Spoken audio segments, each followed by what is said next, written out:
If a man could just buy a talent from the gods' shop, he could stand side by side with the gods in a mortal body. And if he were lucky enough to get a bonus, he would become the most powerful being in the world. But 3 days ago, I was just a talentless nobody. No matter where I applied for a job, I was rejected because I lacked a talent. In this world, only those with talents are ever valued. After failing the interview, I stormed out of the company, cursing them the whole way. But as soon as I stepped out the door, it started pouring. Damn you heavens, I'm already miserable enough, and now even you're bullying me? It's not my fault I don't have a talent. Why should a single talent be used to divide people into different social classes? Suddenly, a bolt of lightning struck right in front of me. Furious, I flipped the bird right at the sky. To my surprise, that lightning bolt struck me directly. As I lay dying, only one thought crossed my mind, that even my death was completely unfair. I don't know how much time passed, but eventually, I opened my eyes again. And there, floating above me, was a screen. It showed a recruitment notice. This caught me off guard. What on earth was going on? I should have died in that lightning strike. The interface kept flickering. Then the screen suddenly changed. It showed that the gods were waiting for me. After returning home, I began to process everything. I slowly looked down at my hands. Getting struck by lightning should have left me dead or severely injured. Yet here I was, completely unharmed. If anything was different from before, it was the recruitment notice floating right above my head. This reminded me of the status windows of awakened ability users. But mine looked a bit different from theirs. Suddenly, a thought struck me. Could it be that getting struck by lightning triggered my awakening? I tried to summon my status window. However, the recruitment notice above my head did not move at all. This left me deep in thought. It seemed this was not a standard status window. Just as I was pondering, the interface window suddenly started flashing. I looked up and saw multiple interfaces flickering within the display, along with a circular sphere in the center. I let out a dry laugh. I really am the chosen employee. Even after awakening, I still have to keep working. But for now, I can only look on the bright side. After all, I have nothing right now. Having something like this is actually pretty good. The interface began loading a job directory. It was divided into Eastern and Western gods. I raised my hand and randomly clicked one. But to my surprise, my divine power was insufficient, so I couldn't start the task at all. This so-called divine power is the general term for the energy used by gods. But right now, I don't even have a talent.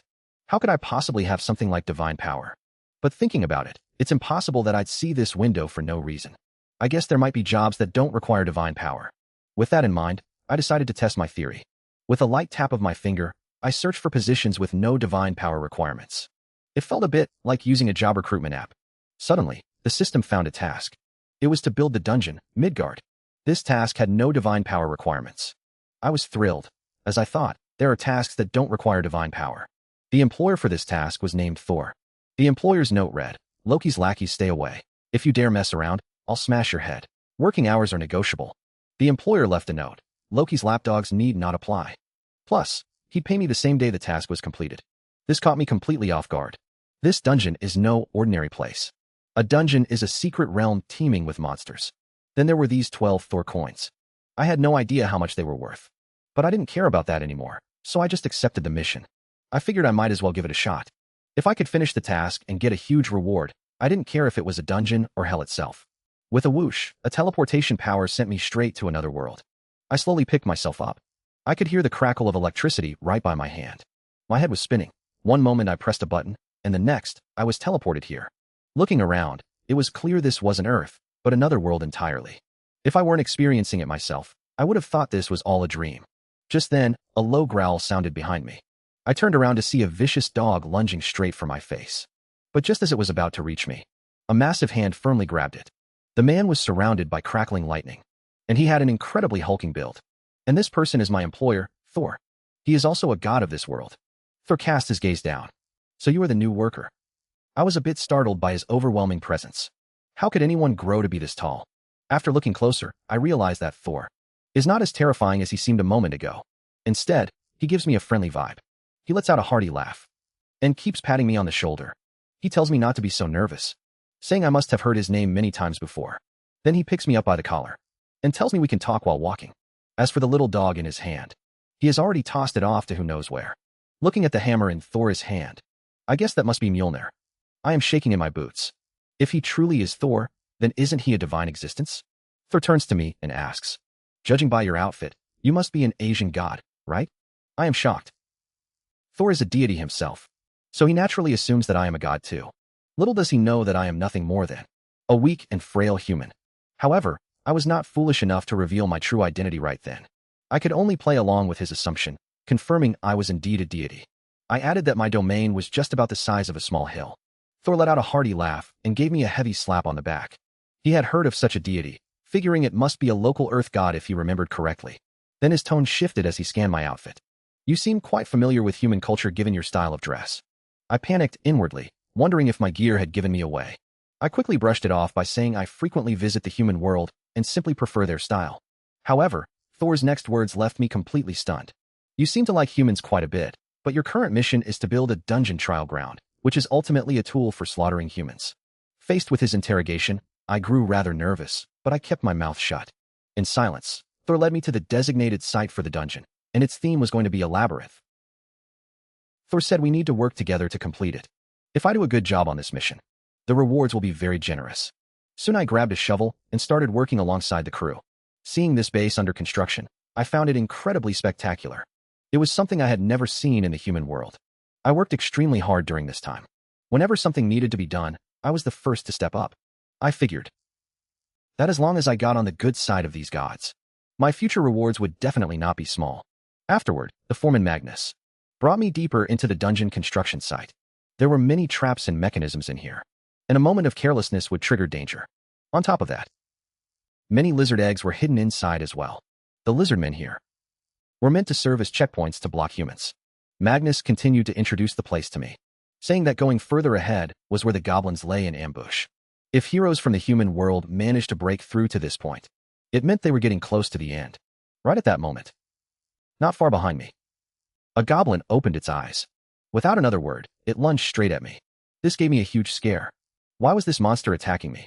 However, 2.5 seconds later, that goblin clutched its eyes and burst into laughter. Even the red goblin behind it let out a snicker. It turned out that the goblin was just messing with me. Once the dungeon construction is finished, they will not act like this anymore. These creatures are far more clever and cunning than humans could ever imagine. I grunted in acknowledgement. Just the aura coming off the goblins sent chills down my spine. Deeper inside lies the very end of the labyrinth. Reaching this place means the end of the road, and the grand door before me is the boss room. At that moment, Thor walked over to me with a loud laugh. Little mountain deity, how have things been these past 2 days? Seeing Thor approach, I quickly bowed. My work has been going quite smoothly. Thank you for all your trouble. The red goblin hurriedly reported on the work progress, explaining that everything was complete, and only finishing touches remained. Thor picked up his massive hammer. It was time for him to let the lower-ranking deities knock off for the day. This gave me a huge scare. Why did he suddenly pull out his hammer? Thor told me not to be afraid. He even said that the next time we meet, I should bring him some Asian-style dungeon construction suggestions. Then, with a loud thud, Thor's hammer slammed hard onto my head. But I didn't die. Instead, I was teleported to a fire world. I rolled over and lay on the floor, gasping for air. Fine, if I'm getting clocked out, then so be it. Who does he think he's scaring with such a terrifying move? But compared to that scary moment, I was more excited that none of this was a dream. I had actually awakened my talent. I sat up and shouted. I really awakened. I'm at the 9th rank. Then, the system interface appeared. It said, funds received. I couldn't help but swallow hard, wondering what kind of reward it would be. With trembling hands, I clicked OK. The interface began loading the god's shop. The next second, I was stunned. What on earth is all this? I saw all sorts of equipment, weapons, and skills. I had a hunch. If I bought all of these, I might be able to rival the gods as a mere mortal. If that were really the case, then I would just need to keep taking on work missions to turn my life around. But I was quickly disappointed, because my divine power wasn't nearly enough to buy any of these items. I sighed. I realized the gap between reality and my imagination was massive. Even the cheapest item cost 770,000 Thor. Meanwhile, I only earned 12 Thor per job. I started scouring the divine shop, wondering what I could actually afford with my meager funds. Then, I noticed a section at the very bottom with an option to purchase talents. I was shocked. Why not just buy a talent instead? I didn't really care about having god-level equipment. My only concern now was the price. If they were too expensive, I still wouldn't be able to afford them. Suddenly, I spotted an SS-rank talent that only cost 12 Thor. I was absolutely thrilled when I saw that. The previous one cost 70,000 Thor. Yet this one only costs 12 Thor. To buy an SS-rank talent that everyone envies. Soon I understood why this one was so cheap. In their eyes, SS-rank talents were complete trash. It required divine power, so nobody cared about this item at all. Yet something the gods viewed as garbage was an absolute supreme treasure to me. I directly selected an SS rank swordsmanship talent. Ever since I was little, I wanted to become a sword king like Borat. Now I finally had a chance. Thinking of this, I immediately chose to purchase it, since there was no need to hesitate at all. Instantly, a surge of overwhelming energy poured into my body, leaving me somewhat surprised. Could I really possess an SS rank talent now? I could hardly imagine it. I had struggled for so long just to acquire a talent, and even S-rank talents were completely out of reach. I never expected to obtain one so easily. What surprised me even more was that since this was my first time purchasing a talent, and today there is even a special promotion, giving away another talent of the exact same rank as the purchased item. Seeing this, I almost wanted to cry. They are actually going to give me another SS rank talent. This is 10,000 times better than those unscrupulous merchants. Then I picked out a martial arts skill. That way, I will possess dual SS rank talents. I could not help shouting out in joy. But the very next moment, I felt my body swaying unsteadily. I felt as if my body was about to explode. It was extremely uncomfortable. It turned out that this was strengthening the physical fitness of the talent recipient. That strange energy swept through my lungs and my entire body.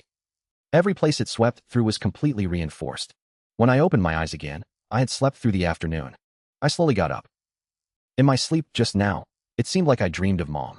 That feeling made me feel extremely nostalgic. Suddenly, I thought of something. Could the divine part-time job world also be a dream? Thinking of this, I hurriedly summoned the status window. With a beep, the status window appeared. It showed that my occupation is a lowest level god, possessing 2 SS rank talents. This let me breathe a sigh of relief. Good thing all of this is real. Otherwise it really would have felt like a dream. Just then, my phone rang. It was a call from Ms. Yunchi, who is my mother. I was just thinking of sharing some good news with her, when she unexpectedly called me first. However, on the phone, she told me not to come to the hospital to see her. This took me by surprise. Did something happen at the hospital? Then the person on the other end became a medical staff member talking to me. He said there were signs of a dungeon appearing near the hospital. With a thunderous crash, a bolt of lightning struck inside my mind. Then my mother would be done for. I dropped the phone right away and turned to rush toward the hospital. No matter what happens to this world, it has nothing to do with me. My mother absolutely cannot be allowed to get hurt. By the time I arrived near the hospital, it had already been surrounded by the military. As panic spread over the city, the commanding officer shouted loudly, "This area has been locked down. Please leave the area immediately." I hurried out of the taxi and looked around. The scene was absolute chaos. The noise was so loud that I couldn't hear what people were saying. But right now, my top priority is finding my mom. Just then, the system interface appeared. A skill called Focus Senses had been generated. Once I activated it, I could clearly see people's faces in the distance and hear what they were saying. I also heard people behind me discussing how hunters from across the country had been summoned. Even 8-star hunters had arrived. This meant that the appearance of this dungeon was extremely dangerous. Every sound and conversation around me flooded into my ears. This was the effect of Focus Senses. It must be a basic skill, generated from the talent I had just purchased. But again, the most important thing is to find my mom as soon as possible. I ran to the front and begged them to let me in, telling them my mom was still inside. But they told me that there were signs of a labyrinth dungeon appearing here, and that no one was allowed to enter. I was stunned. Could this labyrinth dungeon be the one I built? Meanwhile, the thunderclouds in the sky had finished gathering. A flash of lightning struck and lit up our surroundings in pure white light. With a deafening crash, that dungeon smashed right into the middle of the crowd. Formations began to take shape, and all of us were swallowed by that wave of energy. When my vision finally cleared, I found myself lying flat on the ground without even realizing it. That moment happened way too fast. I did not even get to see everything clearly. A chime rang out, and right ahead of me was a pitch-black portal. This was the entrance to the dungeon. Looking at that dungeon, I felt a jolt of shock. Cold sweat poured all over my body, and realized it was the exact labyrinth dungeon I had built. Seeing that massive entrance, I could hardly believe it. Just then, a middle-aged man beside me kept coughing violently, as if he was heavily injured. I quickly rushed over to help him up, thinking I needed to get him to safety. Right at that moment, an attack landed right between us, forcing us apart. I cursed under my breath, thankful that my senses had warned me just in time. I would have been stabbed by that blade. The middle-aged uncle shouted to me in a low voice to run quickly. I saw a green-skinned lizard ahead. The lizard man pinned the uncle to the ground with its foot, leaving him unable to move at all. Then more lizard men raised their blades and charged toward us. The soldiers braved the danger to suppress the lizard men, with firepower. However, these attacks could not cause any serious damage to the lizard men at all. Hiding to the side, I was in a miserable spot. On one side were bullets flying, and on the other were fierce lizard men. What was worst was that one of them had noticed me and swung the long blade in its hand.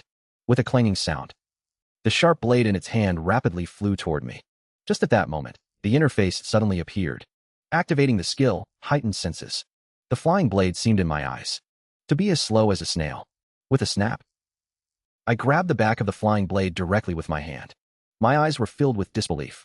Even I did not know what was going on, suddenly catching that flying knife. However, that lizard man targeted the uncle nearby once again. Oh no. The middle-aged man cannot move his body at all right now. If he gets hit by that flying blade, he will undoubtedly die. I sprint forward before the flying blade lands and grab the lizard man in a tackle. The soldiers behind me see a hunter appear and immediately stop firing. Yet because of that takedown just now, I have plunged myself straight into the encirclement of the lizard men. At this moment, I am trembling with fear. I only jumped in on a sudden impulse, and now I have no idea what to do. Before I can even react, the lizard man raises its long blade to swing at me. Yet this attack is dodged by me completely, because my heightened senses skill has unconsciously been activated. This feeling is just like drinking several large mugs of coffee while wide awake. It is a dazed yet hyper-focused state. On top of that, I can clearly see the movements of these creatures. Thinking of this, I feel not a shred of fear toward them anymore, and prepare to counterattack. With a swift movement, I appear right in front of the lizard man, with energy already gathered in my hand. At the same time, I also activate my martial arts talent. With a loud bang, I send the lizard man flying backward. Even I am stunned by this scene. The effect of that last punch was surprisingly good. However, my crisis was not over. Two more lizard men surrounded me. One ducked to the ground to dodge my attack.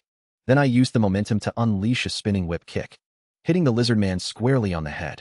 I did not expect another lizard man to have quietly closed in behind me, yet I felt no fear at all. I smiled and thought, here it comes. The lizard man swung its arm, and a blade of chi brushed past my body. To his confusion, he felt no physical contact. He abruptly looked up to see that my figure had already reached the air above him. With a loud crash, my body plunged downward. I slammed my heel hard onto the lizardman's head. This scene left the soldiers behind me dumbfounded. What on earth was this hunter's strength level? It was no wonder they were so shocked. After all, up until now, not a single hunter had been able to defeat these monsters barehanded. Suddenly, an old man walked out from the crowd with a smile. He smiled and asked which guild I belonged to. He thought my strength was incredible. He had never seen anyone like me before. A hunter younger and more outstanding than myself. The old man was none other than Nathan, the head of the Mountain Lord Guild. I shook hands with him, telling him that I did not belong to any guild, and was just a free agent. Upon hearing my reply, the old man was overjoyed. He just happened to be preparing to raid a dungeon, so he invited me to join them. I looked at the imposing dungeon entrance before me and sighed in my heart. I was no longer an ordinary person, but a powerful SS rank hunter. What was more, if the expansion of the dungeon was not stopped, monsters would keep pouring out, and my mother would be in danger.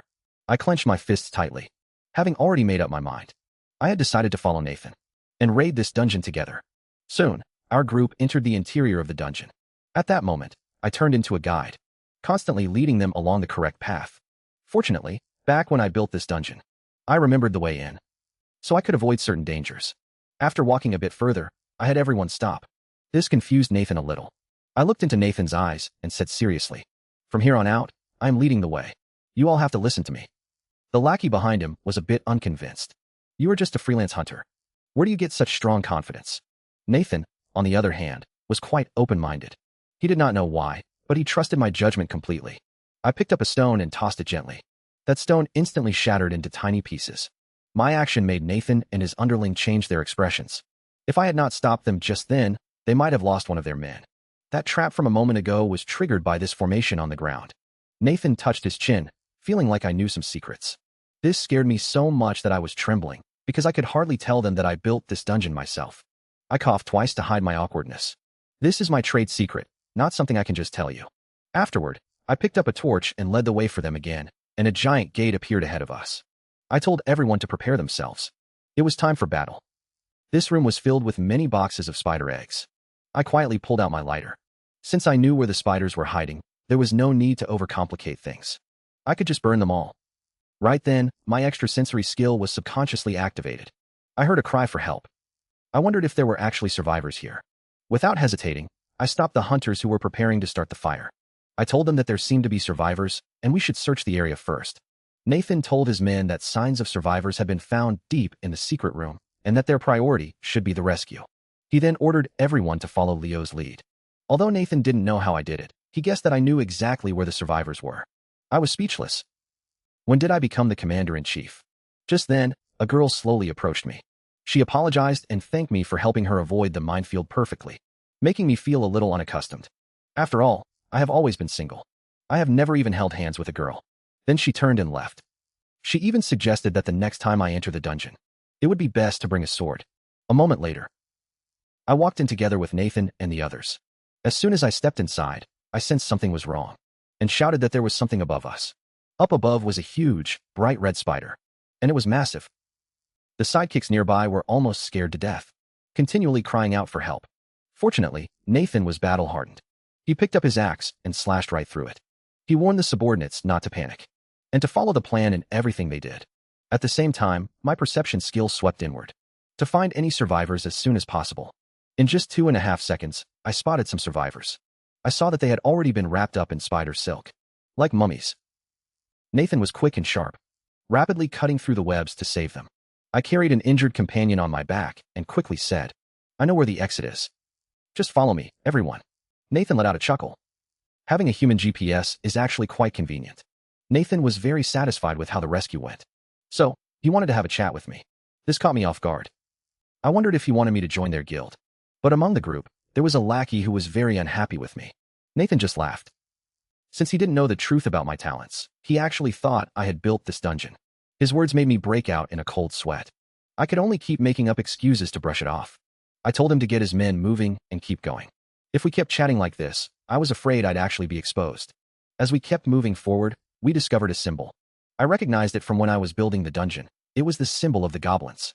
Then I suggested that I go in alone, but that lackey immediately bristled. Don't think you can be so arrogant just because you led the way. There must be something valuable inside, and you want to keep it all for yourself. Nathan didn't see it that way. However, he felt it was too dangerous for me to go in alone. So I suggested a compromise. That is, you can go in too. But everything has to be my way. That lackey was grinding his teeth with anger. He had figured on teaming up with the guild leader to show off during this raid, never expecting to run into a weirdo like me. Finally, he nodded to the companions behind him. He was definitely not going to let me steal all the credit. After going inside, we found the view was extremely open. I raised a finger to my lips, telling him to keep it down. I could sense movement inside. Right then the torches on the wall suddenly went out. Everyone prepared to relight them and illuminate the hall. Yet I spoke up to stop them and told them not to light the fires. The moment my voice fell, that guy switched on a flashlight, completely ignoring my command. I was fuming inside. But there was nothing I could do. I could only tell them to hit the dirt fast. Before he knew it, that guy from earlier had his body pierced by several arrows, followed by one person after another collapsing to the ground. Everyone was panicking like crazy. Nathan shouted out loud, "Nobody move. Stay put right where you are." Nathan turned to me and said sorry, blaming his subordinate for acting too rashly. I told him not to apologize. Anyway, it is not me who will die. The reason I stopped them from turning on the lights is that goblins love to watch us tremble with fear in the dark. However, a new problem arose. Nathan felt that without vision, they could not effectively strike the goblins at all. Yet I was not afraid in the slightest. I told him to leave this place to me. Then I took a step forward and walked slowly ahead. The reason I was not afraid was that my sensory ability was extremely powerful. I took a deep breath and concentrated to recall that feeling from just now. At the same time, my heightened senses skill was activated. In an instant, every position and movement of the goblins appeared inside my mind. By the time they could see clearly again, I had already wiped out all the goblins. I wiped the sweat from my brow. Those few goblins really took quite a bit of effort. Nathan was overjoyed. "I did not expect you kid to be so formidable. We really struck gold today." His praise made me a little embarrassed. I just had good luck. Let us hurry forward and continue moving. Ahead is the boss stage, and finally, above the door, a bull head shape is carved. This is the final boss room. A minotaur monster. With a creaking sound, I slowly push open the minotaur doors. It is unusually quiet inside. This makes Nathan feel a bit uneasy. Ahead of us, a minotaur stands tall. The entire grand hall holds only this single monster. Upon seeing the expression of the minotaur, Nathan is utterly shocked. I did not expect the pressure from this Minotaur to be so intense. Fortunately, the Minotaur does not attack proactively. It seems that before taking damage, it will just stand completely still. Just then, a system interface pops up. The Minotaur's human tribute begins. Please select 5 scapegoats. This leaves me puzzled, wondering what scapegoats means. Over on Nathan's side, he is already deploying a battle plan. I guess this must be the secret to clearing the stage. Perhaps others also know these clearance methods. I think it is better to share intelligence with them. So I go find Nathan to discuss clearing the stage. However, this only makes the lackeys behind him resent me even more. You are just showing off, aren't you? Then he takes advantage of our inattention.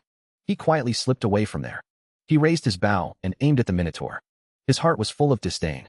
He felt that we were being way too cautious. However, this gave him the exact chance to kill the Minotaur chieftain. Little did he know what consequences awaited him once he stepped forward.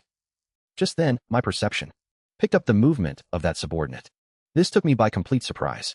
I hurriedly shouted at him not to attack, warning him that he would get us all killed. But I was far too late to stop him, and could only watch helplessly as his foot came down. The system issued a warning. You have entered the center of the labyrinth, randomly selecting 5 scapegoats. With a thunderous crash, an immense wave of pressure descended upon every single one of us. Nathan cursed angrily, "You idiot. Do you even know what you are doing?" I told him to stop yelling. Now was not the time to assign blame. Suddenly, that Minotaur appeared right in front of us as if it had teleported. The massive axe in its hands hummed incessantly. The roar of the Minotaur chieftain made everyone in the entire hall feel a deafening ringing in their ears. That terrifying pressure left my subordinate paralyzed on the ground. When he finally scrambled back up, he realized that I was already trapped inside a barrier. The Minotaur charged straight at him for the kill, but luckily the president moved fast enough to pull him to safety. The president shouted out orders, telling everyone to take their positions according to the plan and stay calm during the fight. Nathan would buy them some time while they set up their formation. Seeing the president approach, the Minotaur immediately raised its weapon. However, every single attack was dodged by the president's clever footwork. With a whoosh, he leaped into the air and vanished from the spot. When he reappeared, the president was already hovering right above the Minotaur. With a fierce roar, he collided head-on with the beast. A large axe against a small axe made it obvious that the full power could not be unleashed in this room. The underling behind me laughed and said, "He truly is the president, taking down the monster in a single strike." Even I felt a little shock inside.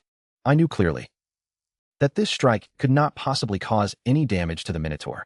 The president gave a bitter smile, knowing his strength was no match for the Minotaur at all. With a flash, a sword light grazed across half of the president's body. The president quickly retreated. If he had not reacted in time just then, he would have been sliced in half. His right arm was injured as well. Just a slight graze had wounded him so severely. The Minotaur just stood there quietly, yet there were no openings on his body whatsoever. He shouted. Instantly, 2 figures in cloaks surrounded it, trying to find a weak spot on its body. Although this was the wisest choice for now, I still felt something was not quite right, and a sense of unease lingered in my heart. Even though we had all spread out, the Minotaur still remained completely indifferent, as if it did not care at all. Even though we put distance between us, suddenly, my pupils constricted. I saw the Minotaur pull its axe back, making the exact same stance and move it had used against Thor before. And this move was none other than the signature technique of Thor, representing the divine authority of Thor. Seeing this, the guild master started to lose his composure. He quickly called for his men to step forward and stop it from charging up. In a split second, the 3 of them rushed directly toward the Minotaur. The surrounding area was completely filled with crackling thunder power. I shouted that they must not go over there.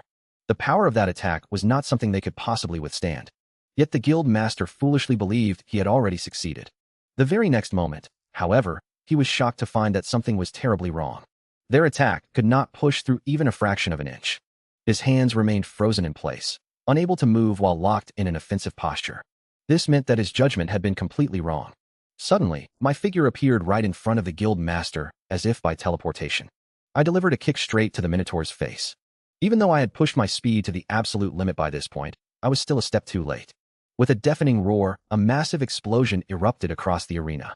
My body was sent flying backward by the powerful shockwave. By this moment, our entire squad had been completely wiped out by the Minotaur. Our companions standing outside the formation were filled with anxiety. However, they were entirely unable to break through this barrier. Even if they came in, they would stand no chance against the Minotaur. Lying on the ground, my heart was filled with frustration. I never expected it to end like this. My hand slowly slid across the floor. Suddenly, I seemed to touch something. After gripping onto it, I let out a chuckle. Maybe I still have a chance to turn things around. I slowly rose to my feet. If I were to die here, I would never rest in peace. Then my body slowly stood up amidst a puff of smoke. A sword had already appeared in my hand. With a crisp clang, I drew the blade. Aura began to swirl around me. I did not fight this hard just to end up dying in a place like this. At the same time, my SS-grade swordsmanship skill has been activated. Red light flashed in the Minotaur's eyes. It sensed that I now posed a genuine threat to it. I chuckled softly. I am not going to die easily. So you better prepare yourself. The Minotaur's aura erupted. In an instant, I felt as if it was completely invincible. Even the guild president felt that I could not win this, because his axe couldn't even leave a scratch on the Minotaur, let alone my broken sword. He coughed twice and tried to make me run away, but right now he couldn't even make a sound. The Minotaur let out a roar, and its huge claws reached out toward me. With a flash of sword light, everyone present was shocked, including the Minotaur itself. My figure bypassed it and ended up behind it. With a plop, the Minotaur's horn fell off. Actually, I originally just wanted to block, but the moment I grabbed the sword, I felt an incomparable power. That strength gave me so much confidence that this Minotaur in front of me was absolutely incapable of defeating me. I looked at the sword in my hand. Even though it was my first time wielding a sword, it felt like this sword was a part of my body. I marveled at my powerful talent in swordsmanship, becoming a sword master without ever practicing. The Minotaur was extremely furious about having its horn cut off, baring its huge teeth as it glared at me. Then with a thud, its footsteps heavily stomped down. With a whoosh, the Minotaur tilted its body at a 45-degree angle. The giant axe in its hand prepared to swing at me. My eyes turned cold. Come on, let me show you my sword mastery. My figure moved like a flash of lightning. I vanished from the spot right before the attack hit me, and slashed 10 rapid sword strikes across the Minotaur body. The guild president was stunned. He could not even see my movements clearly just now, only sensing that at least 6 strikes had landed in an instant. Judging by my performance today, he had always thought I was a perception-type hunter, never expecting me to possess such terrifying sword talent. However, the president did not think the battle would end so simply. At the same time, the sword marks left on the Minotaur body were exceptionally shallow. To not exaggerate, it merely left superficial cuts. This made me curse under my breath. If I had a good weapon, I could have finished it off right then and there. At this moment, the Minotaur was truly enraged. He knew I was strong, yet he never expected me to cut right through his body. The surrounding lackeys panicked completely. Even though he displayed strength far beyond ours, we still could not beat the Minotaur. The president cursed him as an idiot, saying that strike rivaled the top swordsman of the East. I glanced down at the blade. It felt like the sword was about to shatter if I tried that a few more times, so I had to wait for a chance to kill him in one hit. I leaped forward to quickly close the distance. To my surprise, the Minotaur was extremely fast as well, throwing a punch straight at me. Seeing the fist about to land on my body, I hurriedly dodged the attack with an inhuman posture. Immediately after, I whipped my leg into his elbow joint. That blow used my full 10% of power. Not only that, my SS rank martial arts talent activated instantly. Even though my attack struck him dead on, it did not seem to have any effect. Seeing this, I threw away the sword in my hand to block his line of sight. Taking advantage of his distraction, I slipped right underneath him and delivered a vicious kick straight to his weak spot. You have to know that this whip kick hit the Minotaur right in his vital weakness. If he managed to shrug this off, I would just have to admit that his body is way too tough. Instantly, I grabbed the sword again in a flash, preparing to strike the Minotaur's fatal spot. Seeing that, the Minotaur flew into a furious rage. You little punk, do not get too cocky. That left me a bit stunned. How could this guy react so fast? With a loud boom, the Minotaur tried to impale me directly with his head. Fortunately, I managed to dodge it in time. I quickly leaped backward, marveling at how unique this Minotaur's fighting style really was. When I saw my sword starting to crumble into pieces, cold sweat broke out on my forehead. Without a sword, my swordsmanship talent would be completely useless. The blade in my hand has already reached its absolute limit, and even martial arts alone cannot hurt him. That means I only have one chance left. I could only closely observe the Minotaur's every move, hoping to find a weakness. After scanning him, I smiled. I think I found it. Suddenly, the Minotaur's aura exploded, surrounding him in blue lightning as he lunged at me. The sheer pressure of his aura made it hard for me to even stand steady. This was the same move that had just defeated the captain. The Minotaur couldn't imagine how I could possibly break through such power. But he was stunned a second later, because instead of being afraid, I erupted with an unprecedented power of my own. I stood there like a god of slaughter, The captain looked on in absolute shock, unable to believe I could face the Minotaur like this. At that moment, both of our auras had reached their peak, and neither of us was backing down. Judging by our presence alone, it seemed we were evenly matched. I had already taken my stance. If this strike succeeds, I win. Otherwise, it's death. I only have one chance. So I had to seize this moment. The Minotaur had finished charging his attack, and was just waiting for me to strike. Amidst the crackling electricity, our eyes met for a few seconds. Then, the Minotaur stomped his massive foot. He was impatient to fight. At that moment, I vanished from my spot and rushed toward him. The determination in my eyes was unstoppable. Everywhere I passed was torn apart by my sword chi. The Minotaur stood his ground, waiting for me to reach him. With his great axe held firmly above his head, I quickly closed the distance, sword in hand. If I could strike his throat before he attacked, I would win. My gaze was incredibly fierce. I kept praying in my heart, please, be faster, just a little bit faster. Finally, just as the Minotaur was about to strike, I slashed across his chest first. I ended the round with an incredibly cool pose. Crack. My sword had reached its limit at that moment, but the Minotaur still wasn't dead. A wave of despair washed over me. I couldn't believe that such an attack. I couldn't even kill the Minotaur. That meant I was going to die right here. I could only watch helplessly as the Minotaur's axe swung down toward me. Just then, I heard a sound, and using my quick reflexes and perception, I caught the sword that was thrown my way. To my surprise, the person who threw it was that coward who's always been jealous of me. I scoffed, thinking, well, thanks a lot. The coward shouted, I believe you can take him down. Let's get out of here alive. The sword clashed, but my blade struck the Minotaur right in the abdomen. I poured every ounce of my strength into this strike, holding nothing back. Meanwhile, outside the dungeon, a large crowd had gathered. A reporter at the front saw a group of people emerge from the teleportation array and told everyone to look. The person walking out was none other than our guild leader, who gave a chuckle. You're probably going to be famous after this. Their gazes toward me had completely changed. In their hearts, they already viewed me as a hero. The president patted me on the back, telling me not to daze off, and quickly announced the results. Such a major event definitely needed to be announced by me, the primary contributor. I was a bit surprised, since I had only brought them into the dungeon. How did I suddenly become the top contributor? The president nodded and said nothing more. That meant without my presence, none of them would have ever walked out alive. Back when I lacked talent, I always faced cold glances from others. But things were different now. I seemed to have finally won the approval of others. This was what I had always wanted to achieve, and it had finally come true today. I slowly raised my fist and announced to everyone regarding this dungeon labyrinth. Nathan and I successfully cleared it together. Everyone could finally rest easy. As soon as those words were said, countless people cheered. After this incident, I became a prominent figure around here. People constantly came up wanting to interview me. Facing all their questions, I gave a simple and brief answer. I am currently not joining any guild, although I encountered several dangers. In order to protect the people who matter, I chose to risk my life.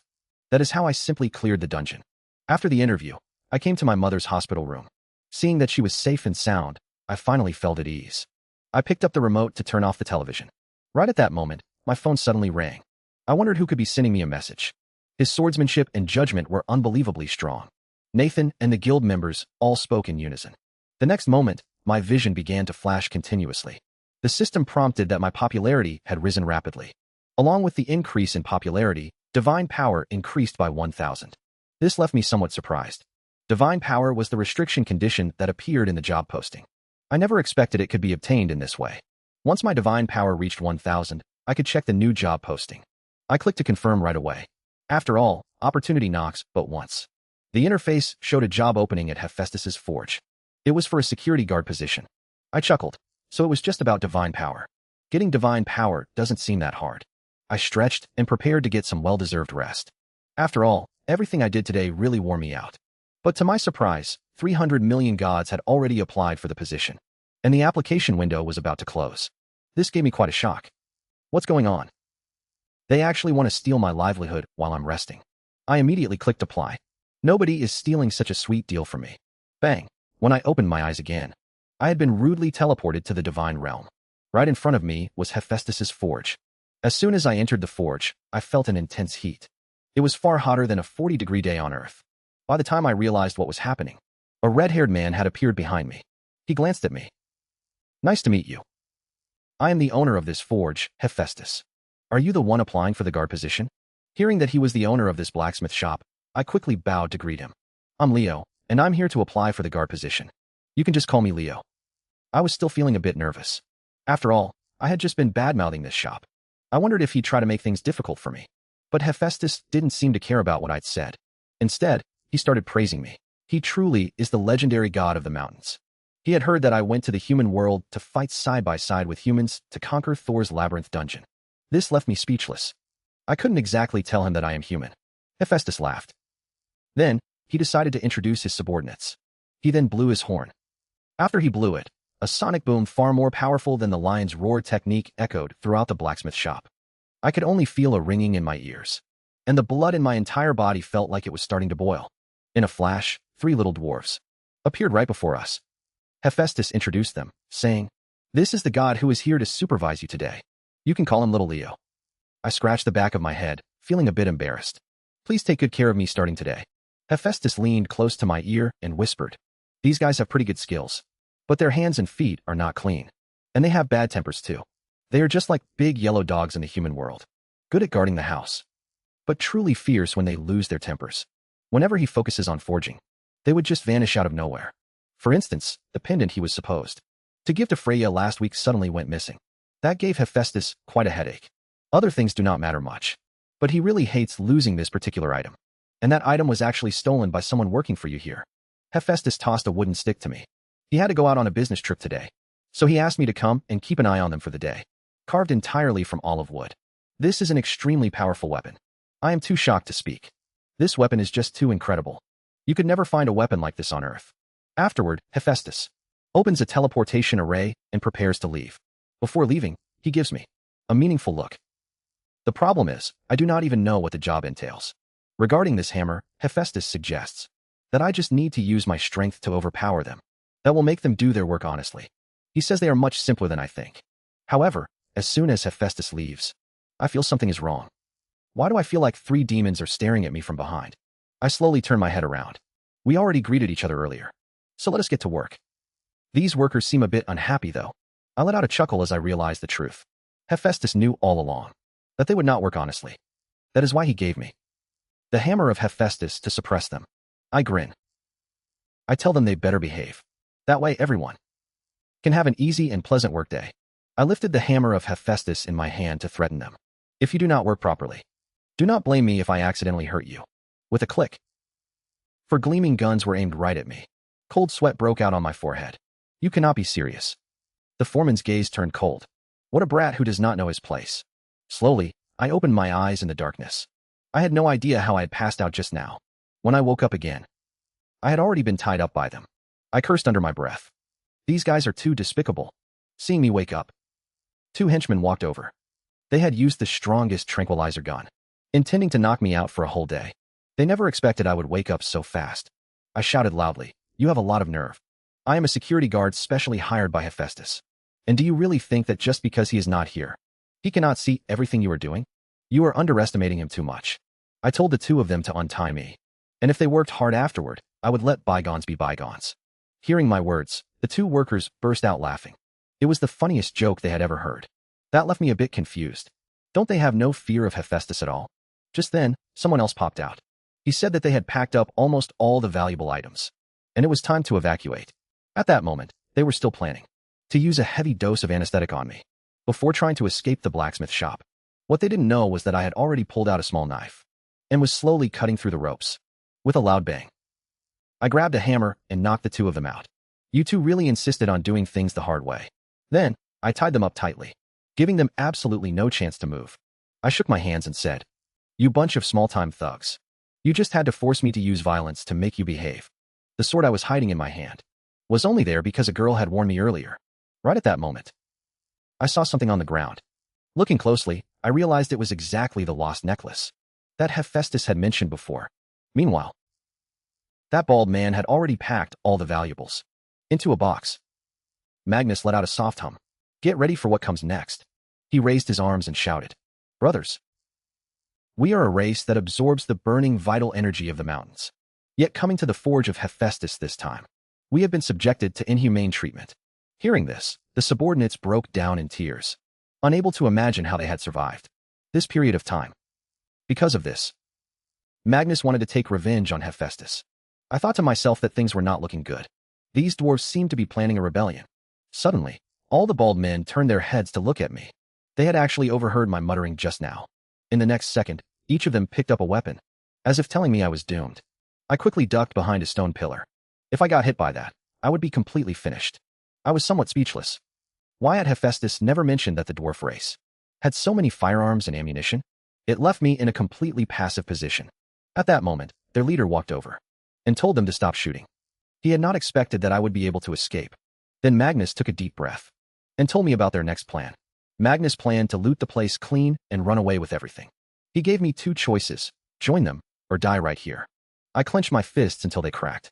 My job was to guard the workers here, and running away would damage my reputation. Then it wouldn't just be Hephaestus.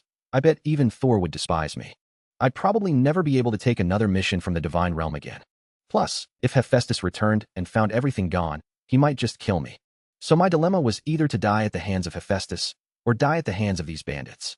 I was almost in tears. I thought this was a cushy job, but I didn't expect this to happen. Then I stepped out and surrendered. But I had one question. Since they were supposed to be Lord Hephaestus's partners, why would they go this far? Based on my guess, Hephaestus is a great god of forging.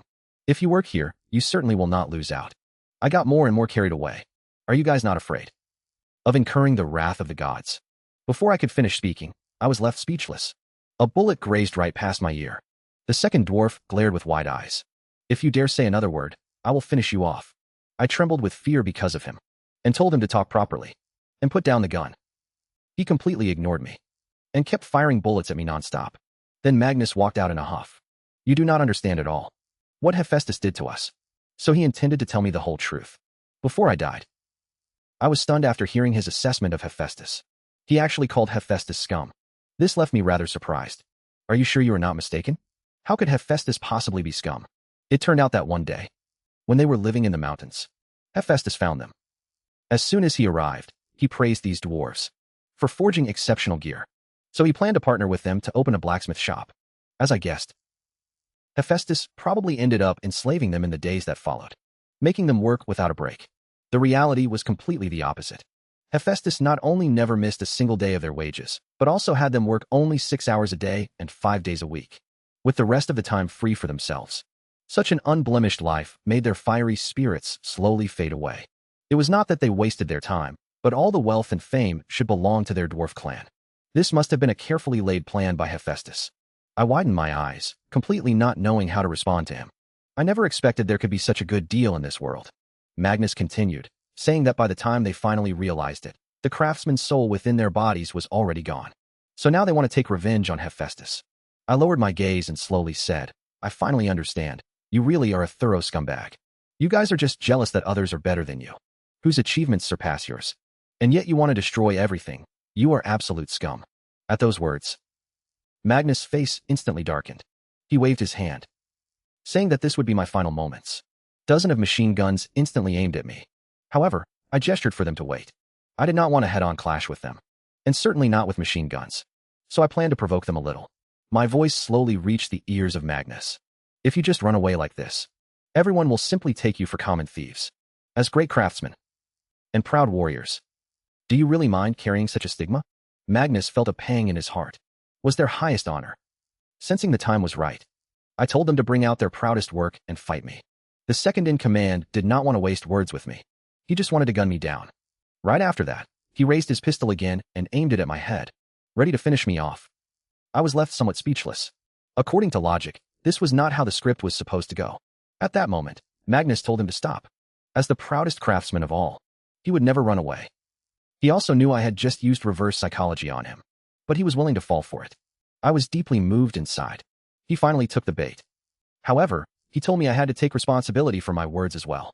Before they proved the weapons they made were better than what Hephaestus created, if I could not hold my ground, he would smash my running mouth, until not even dust was left. With a loud thud, Magnus heavily stomped his foot down, and his body leaped forward, right in front of me, holding a massive hammer in his hand. Amidst a booming sound, the moment the giant hammer fell, I instantly activated my limit speed to leap away from the spot. If I had been hit by that move just now, the one smashed to pieces would not have been the wall, but me. Magnus took a step forward. You are just a lower god, and you think you can defeat me? That is absolute delusion. However, my fighting spirit was not about to lose either. Do not let yourself get scared by me. Just now, I was merely careless. Without waiting for him to react, I instantly appeared right in front of him. I swung my hammer rapidly, but Magnus skillfully dodged it. Magnus clenched his fists tightly. With a loud boom, a massive shockwave burst out inside the forge. Yet his attack speed in my eyes was simply endlessly slow. With a flash step, I appeared right behind him. Even though Magnus was a bit slow, his reflexes were still exceptional. He immediately swept his hammer horizontally. His move was completely within my expectations. I ducked down to dodge the attack and smoothly drew my own hammer. In that split second, our eyes met once more, both of us realizing the other was no weakling. I swung my hammer down, thinking I had landed the hit, but I did not expect Magnus to pull off a bizarre counter. He kicked me right in the shoulder, and he did it wearing leather shoes, no less. His subordinates behind him quickly started worrying about his safety. The piercing pain forced me to lose my focus.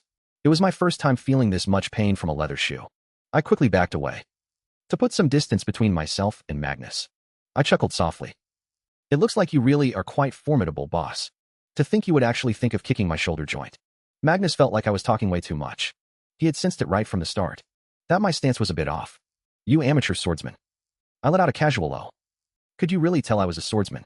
Just by looking at my posture? Magnus looked at me as if I were a complete fool. What idiot wouldn't be able to tell? A single glance at that obvious stance makes it clear you are a swordsman.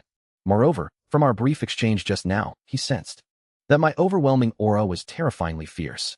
This was the first time he had ever seen a swordsman wield such a heavy weapon and still unleash such terrifying destructive power. Magnus suddenly ripped open his shirt. It had been a long time since he last felt this rush of adrenaline. He felt that my strength was probably on par with his own. This left the subordinates behind somewhat shocked. They did not expect this new guard to be so powerful. Magnus threw off his remaining clothing. When I saw his expression and posture, I saw his aura burst forth. From this scene alone, I knew he was going to get serious. This time, he would go all out and attack me without holding back anything. I made the most standard swordsman salute. Come on, let us have a good fight today. Things like Hephaestus no longer mattered. In an instant, Hephaestus dragged his large hammer and rushed toward me. The moment he raised his big hammer, I also prepared myself to receive the blow. With a bang, our weapons collided together and produced a screeching metallic clashing sound. Immediately afterward, I leaped up and maneuvered behind Magnus in an instant. Taking advantage of his lapse in attention, I swung my club down toward his shoulder. Never did I expect that Magnus would have such fast reaction reflexes, directly raising his hammer to block this strike. With another bang, we clashed once more. I smiled and said to him, "Old man, your strength is not weak." Magnus also praised my strength endlessly. In that instant, it seemed as though we produced, making us feel a sense of mutual appreciation. It was so captivating that it made people reluctant to leave. At that moment, it seemed like all of us had forgotten what we were supposed to do next. We were completely caught up in fighting and watching the battle. Even the second and third dwarves grew rather excited. That was because they heard that extremely familiar sound. In every single clash between Magnus and me, there was an impact. That colliding sound was the soul of their dwarf clan. The sound of hammering deeply moved Magnus as well. This feeling made him feel so nostalgic. The vibration in the air was the craft they used to be so skilled at, along with the roaring sound of iron. This was their once beloved profession.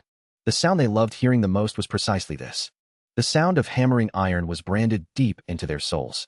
They had practiced the art of blacksmithing since they were children, always wanting to carry this profession forward and spread it across the entire divine realm. They wanted all the gods to praise the blacksmithing skills of the dwarf clan. That was their wish. Right now, the battle between Magnus and me seemed born purely for this sound. Magnus slowly opened his mouth and said, "You are just like a craftsman forging souls." When Hephaestus first brought them to this forge, they were full of longing. It allowed those frogs in a well to see the wider world, giving them a sense of inspiration and great ambition. They were utterly shocked after seeing the divine swords Hephaestus had forged. Just this one sword far surpassed their own blacksmithing skills. But after leaving those impoverished mountains, everything they did here made them shameless. With a clang, my sword struck down, knocking the massive hammer right out of Magnus' hand. He finally realized that everything they had done before was a complete waste of time. At that moment, Magnus truly felt regret. Tears of regret fell from his eyes. Given his proud nature, he was willing to accept this perfect defeat. With a bang, my attack slammed heavily down in front of him. As the dust cleared, a hand appeared, blocking the attack. The person who blocked my attack was Hephaestus himself. He told me to stop and not to continue fighting. His appearance shocked both of us.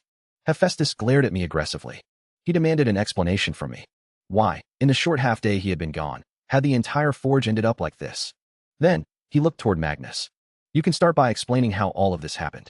Magnus crouched down and began to speak slowly. He claimed that he was responsible for everything, and it had nothing to do with his clansmen. The younger followers felt deeply moved when they saw their leader act this way. However, facing Hephaestus, none of them dared to utter a single word. Hephaestus was a powerful blacksmith god. He certainly would not believe Magnus just based on a few words. Besides, how could a single person make such a mess of a smithy on their own? Even so, Magnus had already made up his mind to take the blame for everything. He would shoulder it all. The three of them had first arrived at this smithy full of youthful ambition, but that spirit was entirely gone now. Magnus let out a heavy sigh and was about to say more when he was interrupted. It was me, as I placed a hand on his back and continued his words. I stepped forward, smiled at Hephaestus, and said I was truly sorry for making such a mess of the place. I told him that I was the one who ordered them to do it all. Magnus was genuinely shocked, wondering why I would cover for them and step up to explain things to Hephaestus. After all, the task assigned to me should have just been protecting the smithy. So can you explain what is going on here? I grunted in response. This matter is actually quite easy to explain. I pulled out the necklace from behind my back. The reason I had them do this was to find this necklace. I heard him mention before that this is a very important necklace. So I had the entire dwarf clan move all of these things together and specifically search for this item. When Magnus saw this necklace, he suddenly remembered that this was a necklace he had given to his subordinate before. Magnus was completely panicked. If I were to reveal at this moment that it was found on his subordinate, then it would not be a simple matter of him just taking the blame for it all by himself. However, I did not grant his wish, and instead credited them with the success of this matter. I told them I felt quite bored, so I asked them to move everything out and tidy up the warehouse by the way. After searching every large and small corner, we finally found it. Everyone was incomparably shocked, utterly shocked. Everyone looked at me in disbelief. Then Hephaestus asked Magnus if what I said was true. Magnus was instantly at a loss and could not answer for a moment. He could no longer bring himself to tell any more lies. Hephaestus cast a cold glance at him, waiting for his answer. I stared fixedly at Magnus. Do not mess this up right now. Before Magnus could even reply, Hephaestus suddenly laughed. Never mind that. What matters is that I found the necklace today and managed this place so well. I let out a long sigh, realizing Hephaestus was not going to pursue the matter. Hephaestus patted my shoulder and said, Leo, you really are a great guy. At that moment, Hephaestus finally understood why Thor liked me so much. I smiled awkwardly and said it was only my duty. Then Hephaestus picked up a hammer forged by the dwarves, and the sound of it striking against the hammer of Hephaestus could even be heard on Mount Olympus. Even so, not a single crack appeared on this hammer.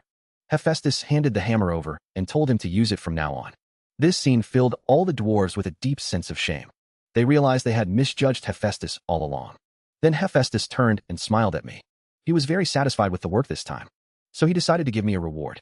A moment later, he took a box with a magic array out of his pocket. It made my mouth water.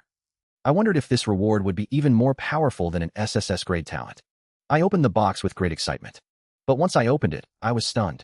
There was actually a small animal inside. This didn't quite match my expectations. Inside the box was a creature that looked like a cross between a rabbit and a fox. But to me, this animal seemed completely useless. Hephaestus gave me a knowing smile. Do you mean you don't want this reward anymore? Then he whispered a few words into the rabbit's ear. In the next instant, the rabbit burst into a golden light. It actually transformed into a shimmering golden longsword. Hephaestus sighed. If you don't want it, it'll just have to stay here. What a shame. Seeing that it could turn into a sword, I started to regret my reaction. I actually really wanted it. But Hephaestus said, you've only seen the tip of the iceberg. It can not only turn into a sword, but also a scythe that harvests lives, or even any weapon in this world. As long as the size is similar, it can transform into anything. This rabbit is truly a goddess's weapon armory. Seeing this, I immediately stepped forward to flatter Hephaestus. How could I possibly refuse? A gift from Lord Hephaestus? Then I took the rabbit from his hands. It was so cute and completely fluffy. I named it Snow. He had just transferred all the authority to me, meaning I was now the owner of this fox. At that moment, I felt a connection between myself and the Moonlight Fox. This bond was branded into my very soul. Snow jumped onto my shoulder with a smile, having already accepted me as its master. Besides that, Hephaestus also gave me some miscellaneous items from his warehouse. Finally, carrying a huge bag of luggage, I prepared to return to Earth. Just then, Magnus chased after me. He had a question he wanted to ask me, which was why I helped him for no apparent reason. He tried to kill me back then, after all. That is exactly why I decided to help you. It feels like our experiences are very similar. I chuckled at him. Besides that, there is another reason. All things in the world are meant to help each other. Besides, Lord Hephaestus must have known everything you did long ago, and simply chose to turn a blind eye. The next moment, I vanished from the forge and returned to Earth. After I left, Magnus gave a deep bow. He was truly grateful that I gave him a chance to turn over a new leaf. When he raised his head again, he had truly become a master craftsman, with a burning mission for forging in his heart. Hephaestus witnessed our entire conversation. It seems the worker recruited this time is simply fantastic. Upon returning to Earth, I came to the Hunter department store, ready to start making money.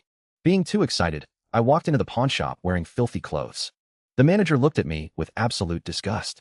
Driven by professional courtesy, he could not turn me away outright and let me inside to take a look. Then I asked him to lead me to the appraisal room, as I had items I wanted to sell. Manager, this is our master appraiser. With a thud, I dumped all the defective items given to me by Hephaestus, right in front of him. I asked the master appraiser to take a look at the odds and ends I mentioned. Before I could even finish speaking, the manager flew into a rage. How dare you bring such junk here for appraisal? Then he turned to the appraiser and asked if the things I brought were all garbage.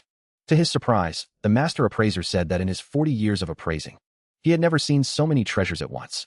Virtually everything I pulled out was top-tier equipment above 4 stars. That answer struck the manager like a bolt of lightning. He simply could not believe that I could pull out so many 4-star equipment pieces. He even suspected that I might be some big shot pulling strings behind the scenes.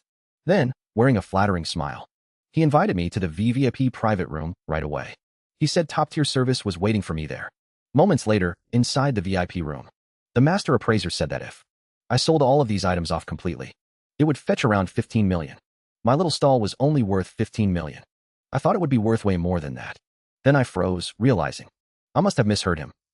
I remember Lord Hephaestus saying, Hephaestus said these were all failures, but they're actually worth 15 million.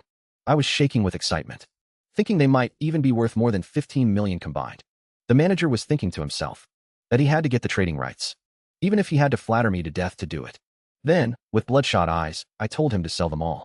My intensity was actually quite intimidating. The manager instantly felt like he'd hit the jackpot, thinking I was an angel sent from heaven. But his dream was short-lived, because I had no intention of letting him handle the trade. As a result, the manager was demoted by the shop.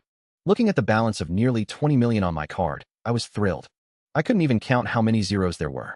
I started wondering if I should get some new clothes, since I'd been dressed so shabbily that people looked down on me. Then, I spotted an outfit on display at a shop entrance. I grinned at the sight of it. Today, I'm going to splurge. The next day, I brought plenty of gifts to visit my mom. I saw that the television broadcast was entirely full of news about me. I had somehow become a celebrity. Excuse me, I could not help laughing. Actually, I only cleared it all with the help of other people. Seeing the content on the news, Mom wore a look of utter astonishment, asking if I had awakened a talent.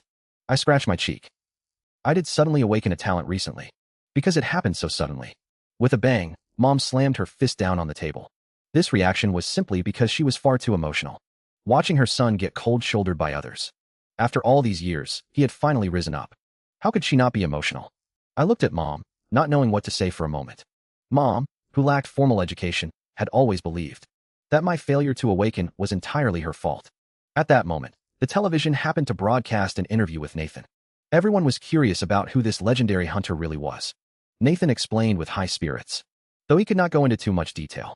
Even so, he felt that that mysterious hunter was the most exceptional hunter of all, and without him, they never would have made it through this dungeon. Mom pointed at the screen. Is that person on TV talking about my son? I rubbed my chin and smiled with a chuckle. This might be a once-in-a-lifetime opportunity. After all, the more famous I become, the stronger my power grows. That way, I can take on other side jobs.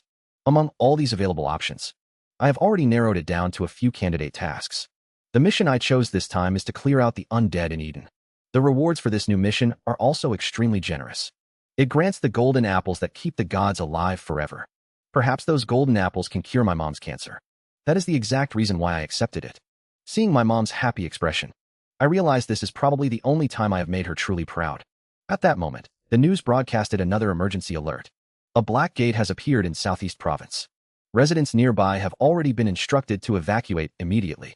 At the same time, When I heard this news report, snow on my body suddenly shivered. Frightened, she burrowed straight into my arms. That was when my mom finally noticed that what was around my neck wasn't a scarf at all, but a little fox. Feeling Snow tremble, I asked what was going on. When my hand got close to Snow's ear, black mist began to swirl around him. Then, a vision flashed through my mind of a giant eye staring down at Earth. I was surprised that I could see this.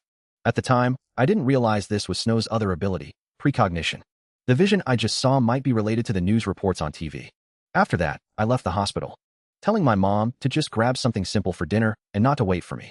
Meanwhile, a fully armed army was fighting at the entrance of a rift. Goblins were continuously pouring out of the rift, and they immediately began slaughtering everything in sight. 2.5 hours later, I arrived at the top of the mountain. I looked down at everything happening below. From where I stood, it looked like the goblins and the army were locked in a fierce battle. Seeing something so bizarre, I felt it would be a waste of snow and I didn't go in to check it out. Just then, a soldier spotted me on the peak. He looked quite puzzled. What is that human doing standing there? So he hurried over to the captain to report what was happening on the mountain. The captain was quite annoyed. You idiot, how dare you leave your post during work hours? But as he looked up, he froze. Why was there an ordinary person who had broken in? The captain instantly flew into a rage. You fool, hurry up and get that person down from there. Make sure he's safe. The surrounding reporters burst out laughing, finding it hilarious that an entire army couldn't even keep ordinary civilians away. These words nearly made the captain explode with rage. With a loud thud, he took a step forward. He activated his lightning speed skill. His body became like an afterimage and he appeared right in front of me. This surprised me a bit. This guy seems pretty strong. He must be the administrator of this area. Then, the captain approached me and told me to leave immediately, as this isn't a place where an ordinary person should be. But I ignored him. Instead, I told him I had things to do and was leaving. The captain grabbed me. Listen, kid, don't make me force you. Then, he warned me once more. He told me to quickly head down the mountain and leave. Because it was truly dangerous here. Not a place where an ordinary person like me should stay. Snow, perched on my shoulder, instantly grew a bit annoyed, thinking to herself that this guy was really naggy. Seeing me act so arrogant, the captain also laughed. He never expected that even a nobody like this would dare to run over here. Right after that, he tried to use his iron fist to teach me a lesson, knock me out, and drag me down the mountain. Yet facing his attack, I was able to dodge it effortlessly, unable to be harmed by him in the slightest. With just a sweep of my foot, I made him lose his balance, and then grabbed hold of him just as he was about to fall off. I said to him, sorry, all of that just now was purely a reflex, please do not mind it. The captain was incomparably shocked. No matter what, he was still a 3-star hunter. So how could he have been defeated so easily? I tossed him right over, telling him to speak properly if he had something to say. At the same time, I deliberately stood in the most conspicuous spot, so that the reporters down below could see me, which made that captain grind his teeth in anger. He could tell that this kid was doing it on purpose. Soon, people in the crowd began to notice me, and they recognized who I was. As the great hero of the underground labyrinth, my name was known to everyone. By this time, even he had figured out my identity. Could he be that mysterious Hunter Leo? I waved at the reporters down below. Make sure you get some good pictures of me. Then I turned my head to look at the captain. I remember you saying that a nobody had no business running around here, right? Panic instantly appeared on the captain's face. He had indeed said those words. But now he didn't dare to talk back to me. Amidst his astonished gaze, I leaped straight down. Right as I approached the opening, I reached out my hand. The moment I touched that door, an astonishing aura burst forth. Everyone present was blown away, and couldn't even stand their ground. This was a new phenomenon that had appeared 10 years ago. Compared to the monsters in the underground city, the creatures coming out from here were just small fries. Because it always disappears automatically after a while. People have always equated this phenomenon with traffic accidents. However, I was stepping into it today right in front of everyone, which was going to be a shocking major event. After I went inside, I heard a voice confirming my status. The final confirmation result was the lowest rank of God, granting me entry to the reverse world. Once I entered, an interface prompted that I had entered the reverse world. The eye of the abyss was watching me. Then came a static buzzing sound, like something acting up with a malfunction. After coming in, I found that just like the memories I saw from Snow, this place was built by gods and thus prohibited to humans. However, since I was a low-level god, I was able to come inside. I remember Thor once saying that dungeons exist to test humanity. As for the meaning of this door's existence, I could not quite figure it out. Just as I planned to explore the place thoroughly, I found a barrier blocking my way forward, and I could not get inside. When I reached out and touched it, it felt like touching the surface of water. The system interface warned me that my divine power was insufficient, making it impossible to approach blindly. This made me let out a sigh. It seems without divine power, it is simply impossible to move an inch. The abyss eye is watching you, and then I took a step. Right after that, I arrived at another place. After trying hundreds of times, the result was still the same. I do not know how much divine power is needed to get inside. This made me so angry that I flipped it off. Just what on earth will let me in? Otherwise it would be way too embarrassing to leave now. Just when I was out of ideas. Snow told me to follow her over. She then led me to the side of a cave. I gave Snow a chuckle. It turns out having you around is really a great choice. Soon, I stood right at the entrance of the cave. I wanted to see what the master behind this door actually looked like. 10 minutes later, I stood in place, panting heavily. I did not expect that deep inside this cave there would be so many goblins. I thought it would be just like a dungeon, where you could clear the level as long as you defeated the boss. As it turned out, these were all small fry. How boring. However, there was still one thing different from a dungeon. If the monsters in a dungeon were like programmed robotic machines, then these were real living beings. Because I saw with my own eyes that a goblin actually got scared of my strength and ran away. Although my act of entering through the door was already enough to boost my divine power, there were so many reporters watching outside, so if I could pass through, my divine power would definitely skyrocket. Right at that moment, a huge goblin holding a cleaver was already standing behind me. Yet I had no idea of its presence at all. Then I suddenly opened my eyes and noticed him. At this critical moment, I immediately leaped back to keep my distance from him, while his blade came crashing down at the same time. I chuckled softly. That is more like it. The monster leader has finally appeared. This goblin is completely engulfed in a red glow. The long blade in its hand gives off a menacing aura. As I watched, however, something felt off. Why does this guy have the expression of a total fool? Without giving me time to think, it immediately charged forward with its blade. I could not help but complain internally. Why is this fellow's movement so painfully slow? Slower than an ant. After waiting for ages, it finally swung its blade down. I could dodge this attack with my eyes closed. Right then, I planted my foot right on the back of its blade. With a loud bang, I landed heavily and snapped its huge machete in half. I never expected the monster leader to be this weak. On top of that, it has way too many openings. I immediately summoned Snow, turning her into a long sword. Before the monster leader could react, I delivered a downward slash. It struck heavily across its body. Seeing the monster leader sent flying away, I did not make another move. It just feels exceptionally weak to me. This does not feel like a forbidden zone that humans cannot enter at all. When I saw this goblin lying on the ground without any reaction, I picked up a branch and poked his face. There was still no notification about clearing the level. If I just went out like this, probably nobody would believe I cleared it. Suddenly, I thought of a good idea. That was to take out this guy's core as proof. 2.5 minutes later, I successfully extracted a core from his heart. What surprised me, though, was why this core looked so pitch black. I remembered that most cores were similar to gemstones, and would even sparkle. When I looked closer, I discovered that this core was actually still wriggling. The next second, the core let out a howl. This gave me a huge scare. I instantly threw it on the ground and retreated over 10 meters. Then I poked it with the long sword formed by Snow. The result made Snow extremely furious, because Snow felt that she should not touch something so disgusting. Right at that moment, a system panel appeared in front of me. It showed that this was the core of the gate. When it was destroyed, the gate would permanently disappear. Meanwhile, in the outside world, many people were gathered around to watch this rift. Not only that, prominent figures in journalistic circles rushed over here, because they heard someone went inside, and still had not come out yet. They were determined to get the first-hand scoop. Soon, this situation caught the attention of the authorities, and they advised clearing out all of these reporters, since whatever happened next might involve classified secrets. Little did they know at this point, it was no longer up to them to make the call. Because high-ranking figures from the Hunter Association were also here, he was extremely worried that if this matter continued to blow up, it might have a certain impact on the world. Right as they prepared to chase the reporters away, I suddenly walked out from the fissure. Seeing so many people there, I was somewhat surprised, and casually waved at them. Just wait a moment, and I will take your interviews. If so many reporters can, then I can definitely gain some divine power from it. However, my casual stroll through the fissure stunned the woman standing nearby. A spatial fissure is not a hula hoop, yet he passed through it just like that. This was something even A-rank individuals could not touch. I let out a sigh. The air outside really is different. It smells so much better than inside the dungeon. And the main point now was what I experienced in there. A crowd of reporters gathered, waiting for my results. I cleared my throat, preparing to make a statement. Pointing to the rift behind me, I simply told them that humans are now capable of destroying this gate. They wanted me to go into more detail, which made me secretly rejoice. This was exactly the result I wanted, as it was the perfect way to get some exposure. I didn't say anything more. I just adjusted the sword at my side. Then, I adjusted the camera angle to make sure my handsome face was perfectly framed. Once that was done, I began to speak. This is the core of the monster leader that I dug out.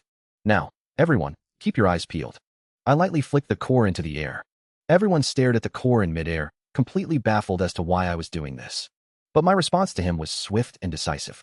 I simply sliced the core to pieces with my sword. I didn't say a single word the entire time. With a loud crash, the sound of shattering glass rang out. I didn't even need to look back to know that the door behind me had cracked and was shattering. Everyone was completely stunned. The door had actually been destroyed. My damn charm is just too much. Colorful fragments began to drift slowly up into the sky. Before me was the woman who had spent her entire life researching this door. She thought she had seen it all. But it turned out this was something she had never even heard of. Many reporters were eager to take my photo. They wanted to put my face on the front page of tomorrow's paper. Then, I introduced myself. My name is Leo. For now, I'm a swordsman. Soon, the story hit the headlines. The headline read, "The mysterious hunter who entered the door." And just like that, my name spread rapidly across the entire country. Did he really destroy the gate? It wasn't a scam? Even though I thought my moves were cool, I was just being a bit of a drama queen. I guess you could call it a bit of a delusion, haha. Your divine power is rising rapidly. Right at that moment, I felt it. 10 minutes later, my strength had actually reached 10,000. And my level had upgraded to a lower god rank, which was slightly higher than my previous level. After seeing that notification for the lower god rank, I was just about to click it to see the details, when a man suddenly approached me for an interview. His expression was so strange, I actually mistook him for a thief. From that moment on, I kept answering their questions, like when I cleared the gate, and how I obtained the core used to destroy the monsters. I told everyone to calm down. I promised I would answer every single one of their questions, so they could rest easy. Just then, a car pulled up behind me. A beautiful woman stepped out of the vehicle. When people saw her, they were filled with shock. What is she doing here? The newcomer was actually a member of the Cerberus Guild. She said their guild leader wanted to see me. From now on, you have to come with us. This left me a bit stunned. Who is this girl? To speak with such nerve. Yet this girl is no ordinary person. She is Julia, a 7-star hunter, and the successor to the guild master of the Mountain Guild. 10 minutes later, they brought me inside the top guild office. I was completely shocked by the luxurious interior. Since the guild master had not returned from the dungeon yet, I could only wait here in boredom. Could it be that they want to recruit me into their guild? I thought of Julia again. To think she attained such a position at this age. And she is one of the only 7-star hunters in the country. In this era where hunters are everywhere, she is not only a globally recognized powerhouse, but also a household superstar in our country. If she had not stepped in personally, I doubt I would have been brought here. Then I summoned the status window. The title system has unlocked, showing that I have ascended to a lower god and unlocked a new ability. It asked me whether I wanted to select a title. This suddenly got me excited. Could it be something like Thor? Or perhaps Ares, the god of war? I had to pick the coolest one possible. With joyful excitement, I tapped confirm. Little did I expect my titles to be so trashy. The first was God of Fans. The second was God of Fly Swatters. The third was Level Rope. And the fourth was God of Chairs. What in the world were these messy titles? I could not understand why such names even existed. Especially that Fly Swatter God title. Are you kidding me? Was I supposed to walk around, holding a paddle and swatting flies all day? Reluctantly, I scrolled through the list for ages. I had to find a name that matched my coolness. An hour later, I grinned. I finally found it. I saw 2 characters on the second option, and I was extremely satisfied. It matched my talent perfectly. I immediately decided to choose this title. The system interface popped up to show, bestowing the name of Sword upon Lower God Leo. My pupils dilated sharply. I felt as if something was washing over my entire body. When I opened my eyes again, I was gasping heavily for breath. At that moment, the system notified me that I had become, and it even expressed its blessings to me. I sat on the sofa and let out a long sigh. I was merely granted this name, yet it somehow left me completely exhausted. It reminded me of when I was granted my talent before. I actually fainted back then too. It seems my strength is still too low. But this isn't over yet. Since I have chosen my title, I can now choose my omnipotent abilities. An information panel filled with various omnipotent abilities appeared before me. The sheer variety of options made my head spin. However, most of these abilities were quite ordinary. After searching for a while, I directly selected Intuition as my initial omnipotent ability. The moment I selected it, the resume on my information panel was updated. Under Intuition, All my previous experiences were listed, including enhanced sight, hearing, smell, taste, and touch. And below that was the intuition ability I had just chosen, which included sight, hearing, smell, taste, touch, and a sixth sense. I held my new resume and felt extremely satisfied. Now, this is what a proper resume should look like. It was filled with nothing but my glorious achievements. Just as I was celebrating, there was a knock on the door behind me. I guessed it might be Nathan. After all, he should be the only one who could come to this room. When I opened the door, however, I was surprised to find that the visitor turned out to be Julia. She was staring at me fixedly with deadpan eyes, as if devoid of any emotion. Though this had to do with her personality rather than being rude. That was just his personality, rather than actual rudeness.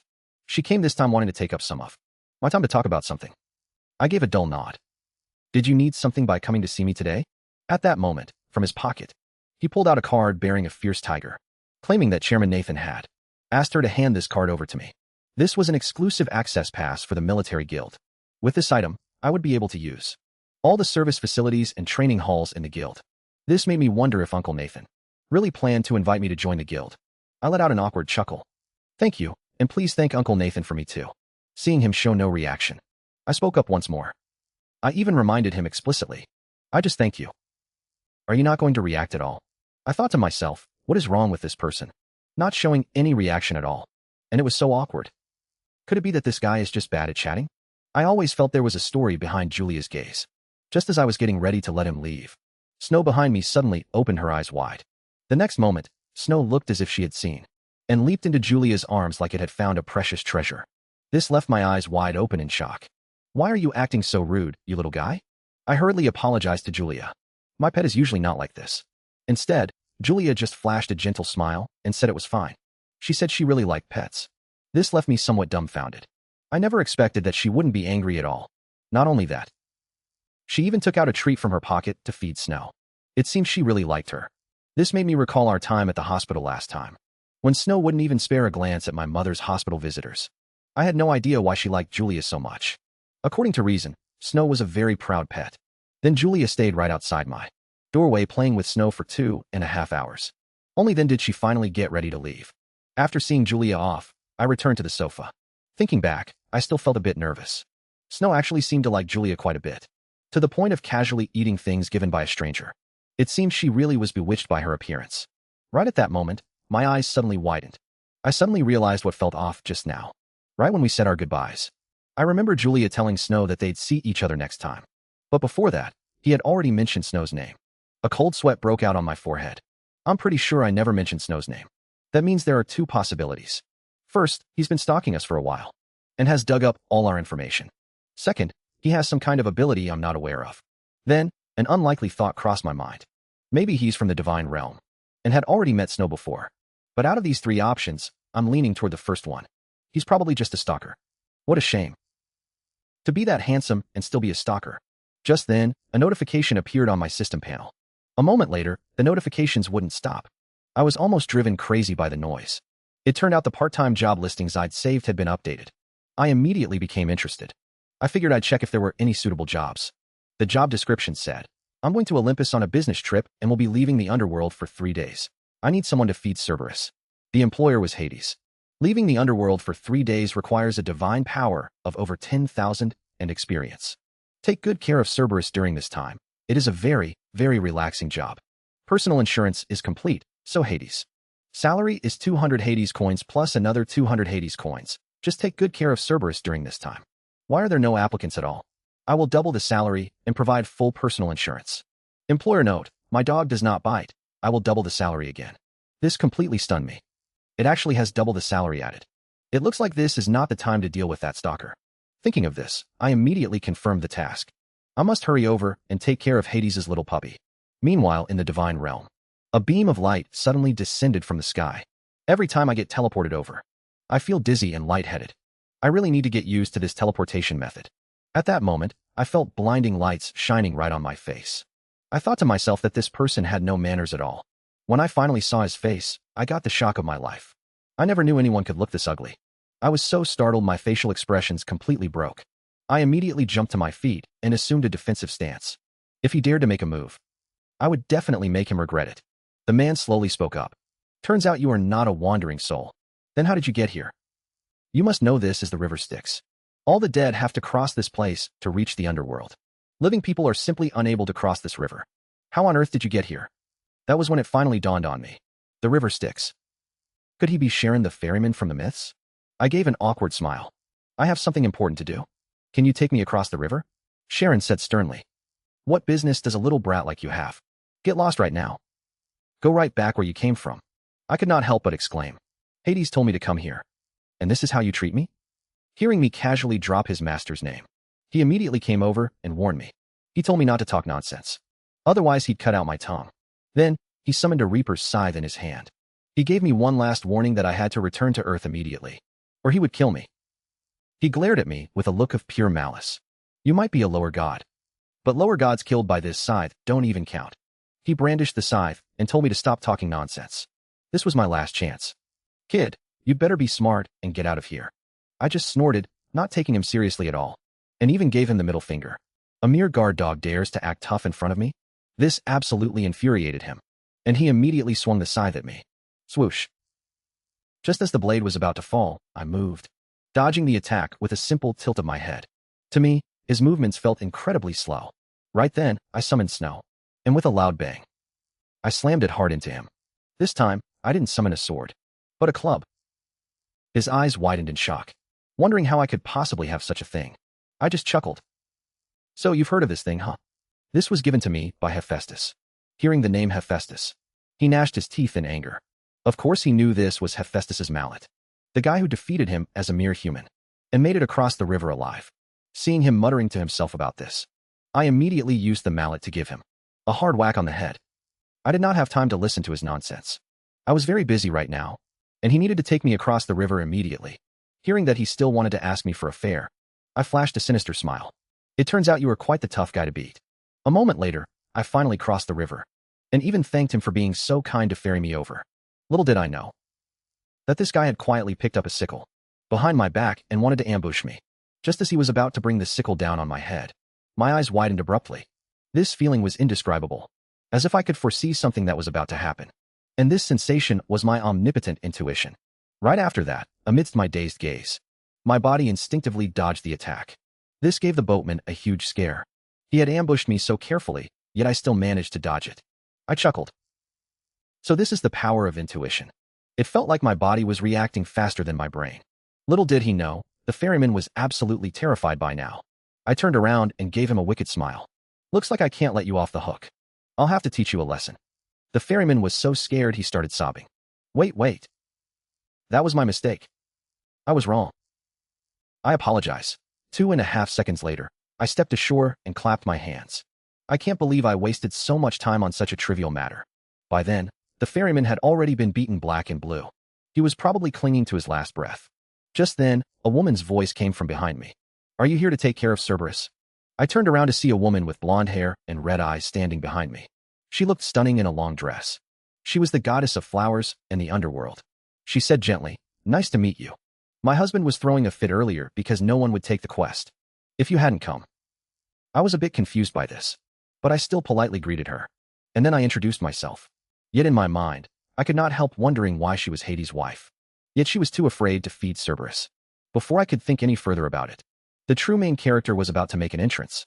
Persephone decided to take me to see Hades' pet, Cerberus. After walking for 3 hours, we still had not reached our destination. Still, there was nothing to be done about it. She had previously asked her husband to place Cerberus near the teleportation point. However, because there were so many applicants there, the moment they saw Cerberus, they all ran away in fright. Therefore, her husband felt that only a god capable of defeating Sharon could handle this beast. What she said made me feel a bit nervous. Yet I could also understand. After all, Cerberus in mythology was known as the terrifying guardian monster of the underworld. At that moment, my blood started to boil with excitement. I could not afford to be nervous. I was. Besides, Cerberus was just a dog after all. It certainly could not beat me. Right then, Persephone turned her head and said to me, We are almost there. Ahead is his dwelling place. I raised my eyes to look. A massive behemoth came into view ahead of me. It had 3 heads. Each head was bound by chains to a pillar nearby. Behind it stood a pitch-black tower gate. Cerberus was sitting right in front of the door keeping watch. With a loud thud, the paw of Cerberus landed on the ground. causing a slight tremor across the entire earth. Cerberus strode right up in front of me and glared fiercely at me. The aura it radiated truly lived up to its reputation. I figured an ordinary part-timer would have been scared out of their wits long ago. That being said, my heart had actually gone completely cold by now.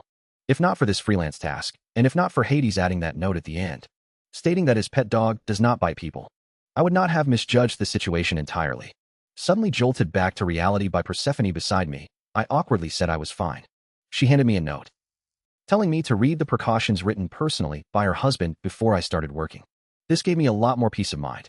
Let me face this monster alone, with a sliver of reassurance in my heart. I took a look at the plan.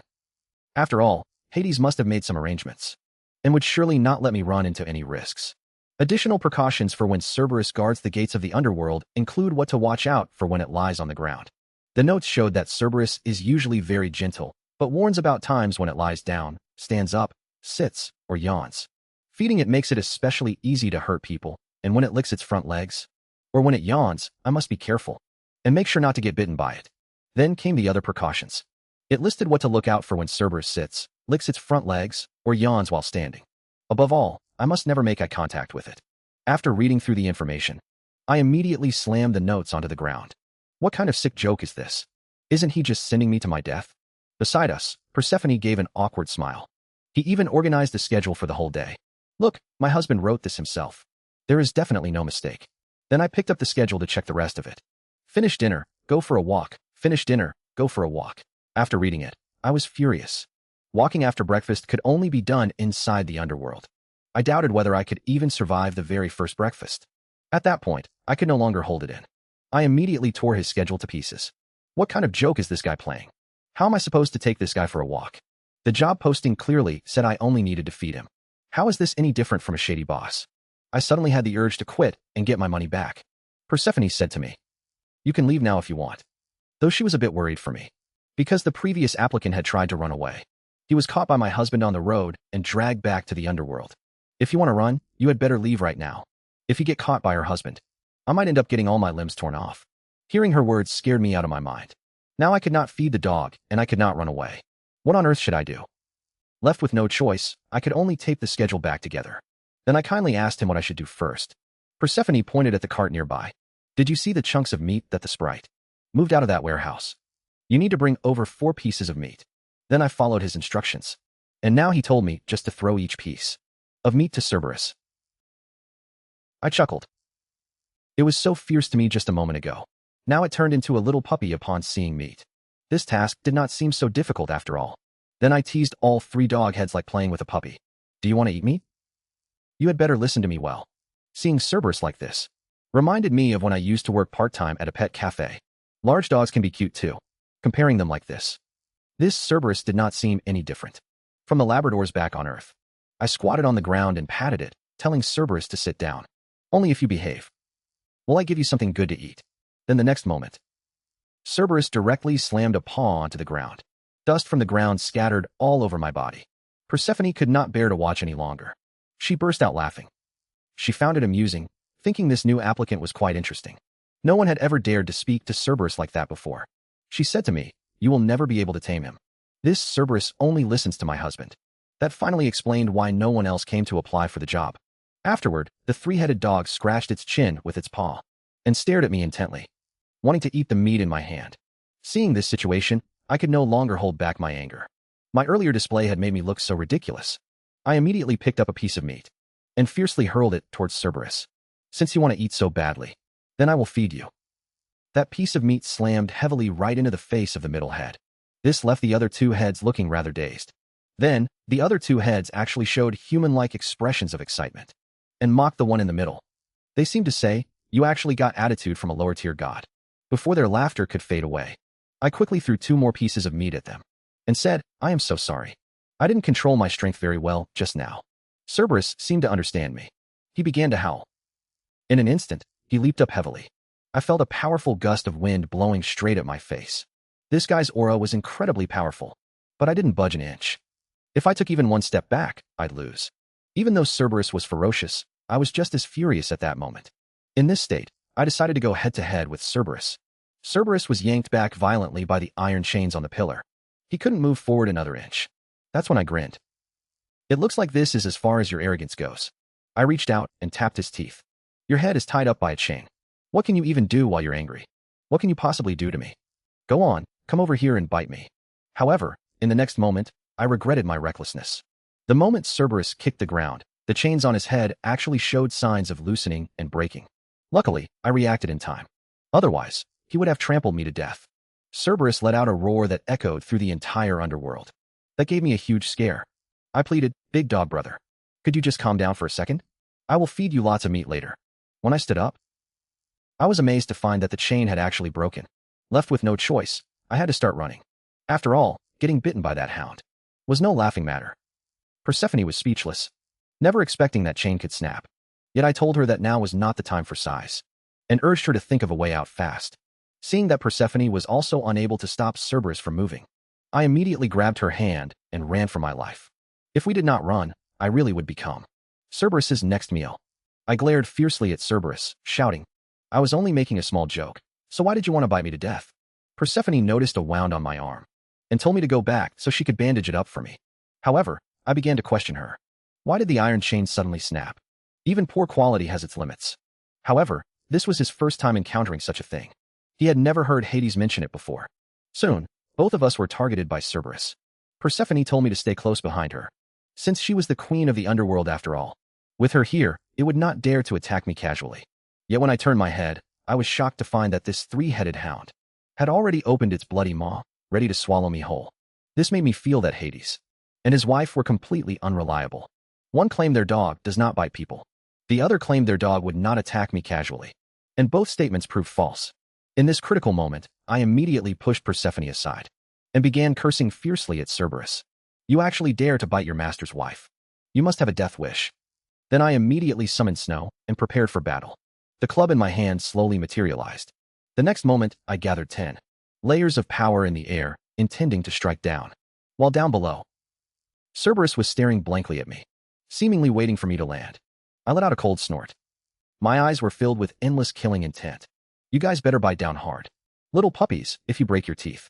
When I hit you later, it is going to hurt." With a bang, my hammer came down. A blinding light burst forth right before my eyes. I suddenly froze. My strike just now did not cause any damage to him at all. It felt like nothing more than an itch. At the same time, Cerberus lashed out with a claw attack right in front of me. Its heavy claws swung down hard. Its look seemed to be mocking me. After taking that hit, I was sent flying heavily backward. My entire body felt like it was falling apart. This left me completely speechless. How could this guy's skin be so tough? Cerberus slammed both paws heavily onto the ground. Its eyes radiated an endless red glow, as if it wanted to tear me to pieces. Persephone shouted anxiously, "Mr. Leo, Cerberus has completely lost its mind now. It will bite anyone it sees. You definitely can't be a match for him. You need to run away right now. Most importantly, if you fall into the Milky Way, you might be eaten by the ghosts beneath the river Styx." However, what he didn't know was that I was currently disoriented and couldn't hear a word he was saying. But I could feel that danger was closing in on me. Persephone was also incredibly anxious. She already knew I couldn't hear her. Persephone ran over and started commanding him, "Sit down. I told you to stop. Do you hear me?" However, Cerberus was extremely enraged. After my previous provocation, he only wanted to bite me to death. He wouldn't even listen to Persephone anymore. Cerberus completely ignored Persephone and lunged forward in a single stride. His aura was simply terrifying. I didn't think anyone fighting him would have any chance of winning. I originally intended to come here and feed Cerberus, but I never expected that I would end up becoming food for this dog. How could I possibly accept that? The more critical the moment became, the less afraid I felt. Just as Cerberus was about to bite me to death, I leapt into the river Styx. It was an incredibly bold move. To anyone else, it would have been a certain death sentence, because the river Styx is filled with countless ghouls and spirits. Even Persephone covered her mouth in shock. She had never seen anyone willingly jump into the river Styx before. As soon as I hit the water, an intense chill pierced through my body. I never expected the water here to be this bone-chilling. I could not even move my fingers. At that moment, I felt like I was actually dying. Everything I had been through suddenly felt like a hazy dream. All the years I spent struggling felt like they flashed by in an instant. Even all those hard part-time jobs I worked had now vanished into nothingness. A wild and unrealistic thought crossed my mind. Was this just a dream after all? There were so many items I saw in the mall that I never got to buy. That was my one lingering regret. Right then, My brain felt like it no longer belonged to me. I could feel my memories drifting away with the flowing river water, tearing away from my soul.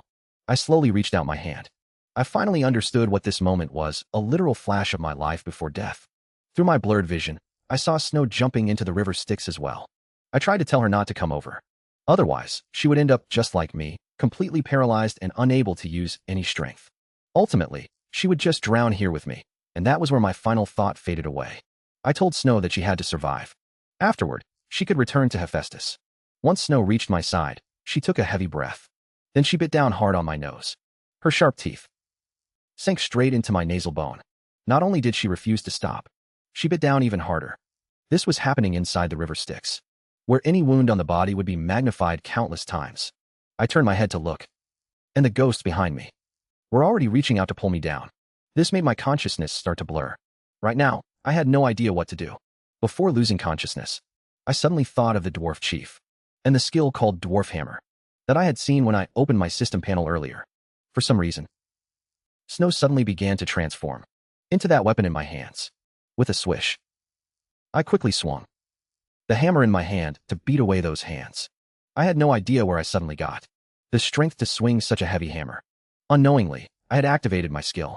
With a loud bang, my hammer in the water actually making a muffled sound. This was the signature hammering technique, once mastered by the dwarf chief.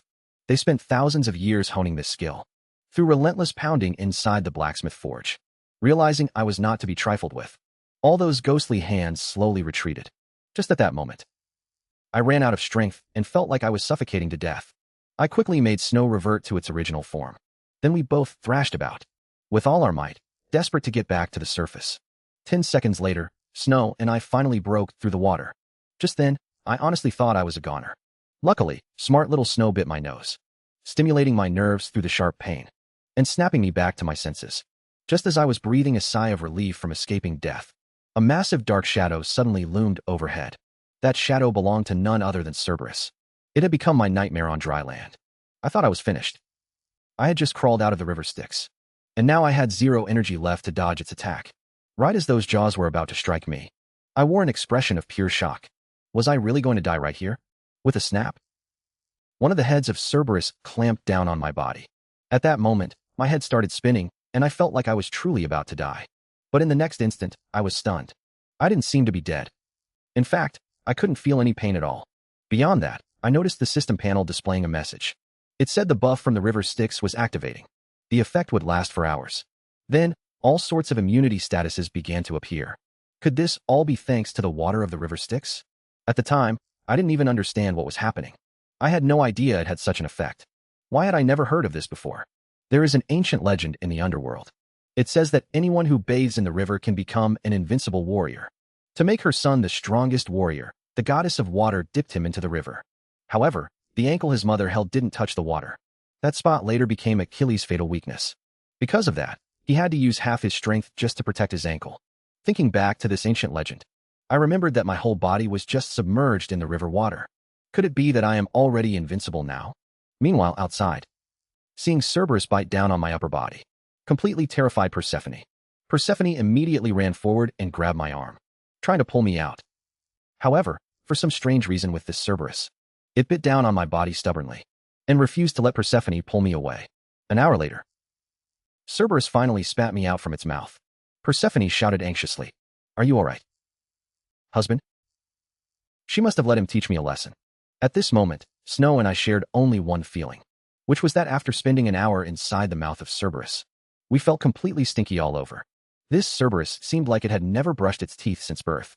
Then I slowly stood up. Only then did Persephone notice that I did not have a single injury on my body. "You clearly fell into the river Styx just now.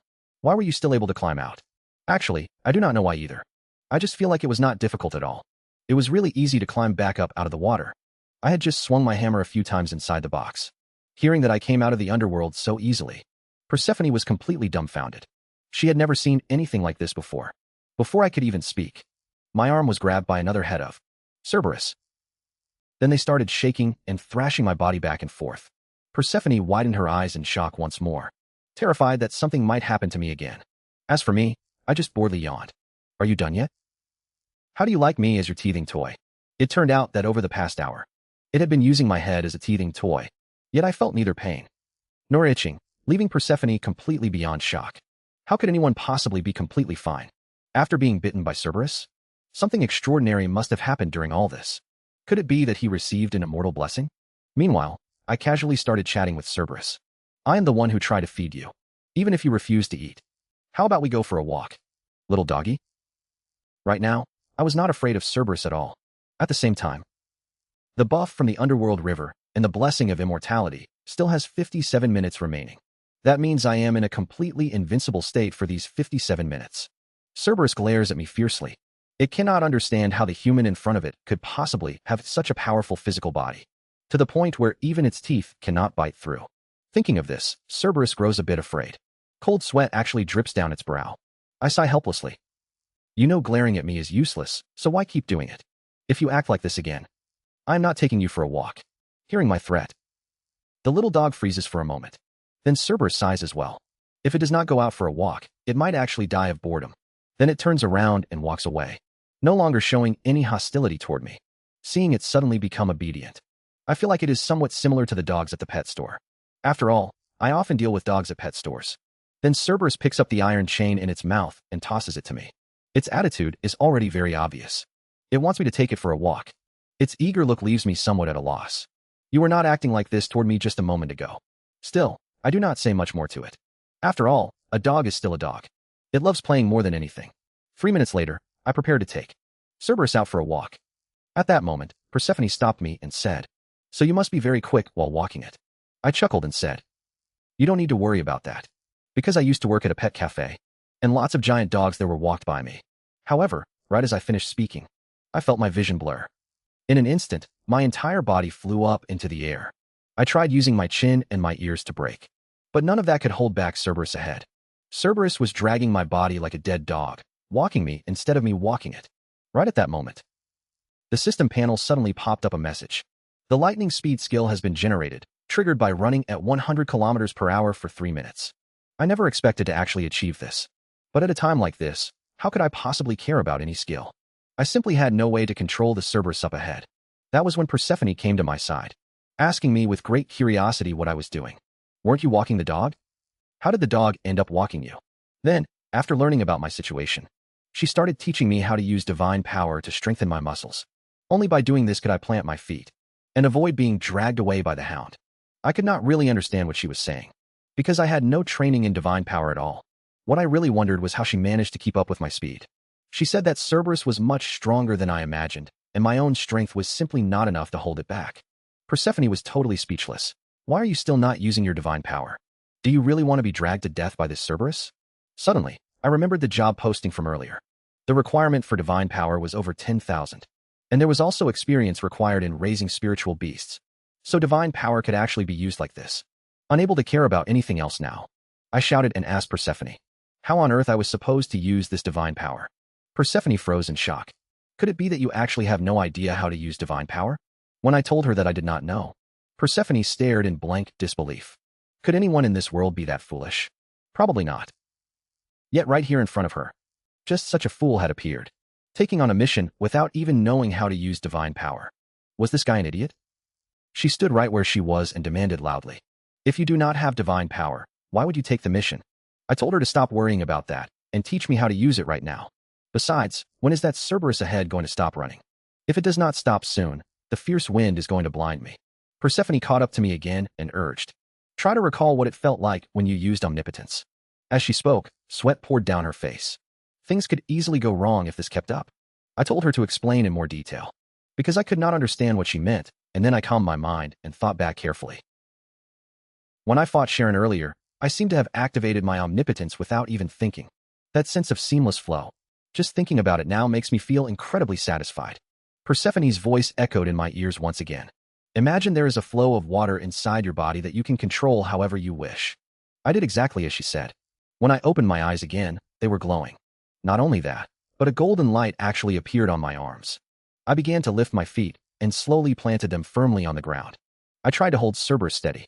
Cerberus suddenly felt his neck stiffen. He felt something pulling him from behind. Meanwhile, I kept channeling the divine power within my body, trying to hold Cerberus back. After feeling that powerful pull, Cerberus's competitive streak kicked in. He wanted to use all his strength to drag me away. To my surprise, after I channeled my divine power, Cerberus actually came to a complete stop. Persephone stood behind me like a shadow, continuously telling me, "Very good. Now, just like before, concentrate your divine power into a specific part of your body. Then, that part of your body will be strengthened." Cerberus glanced back at me. He seemed to be saying, "I never expected a human kid like you to be this strong." I gritted my teeth and replied, "You are not taking another step forward. I am dragging you back right here today." I followed his instructions right away, channeling all my power straight into the palm of my hand. Then I gritted my teeth and pulled my arm back with all my might. This strike carried my absolute maximum strength. If I could not hold him back with this, I would be out of options. With a swift whoosh, Cerberus was caught by a massive pulling force, actually dangling right there in midair. And that was not even the end of it.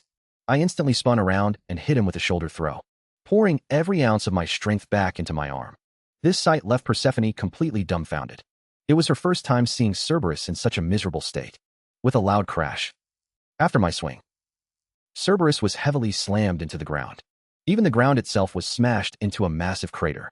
I glared fiercely at Cerberus and said, "Our walk-in's right here for today? Let us head back." Cerberus gritted his teeth as if trying to resist. I chuckled softly. This only made things more interesting. Since you want to put up a fight, it is not like I have no way to drag you back. It is just going to take a little extra trouble. Then I once again channeled my power into both hands. I dragged Cerberus back. Seeing how battered Cerberus looked, Persephone could not help covering her mouth in amazement. What baffled her was that this was my first time wielding divine power.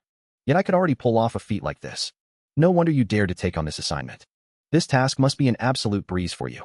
I looked at her, no longer acting all playful and carefree, because a sudden thought crossed my mind. I suddenly found something rather strange.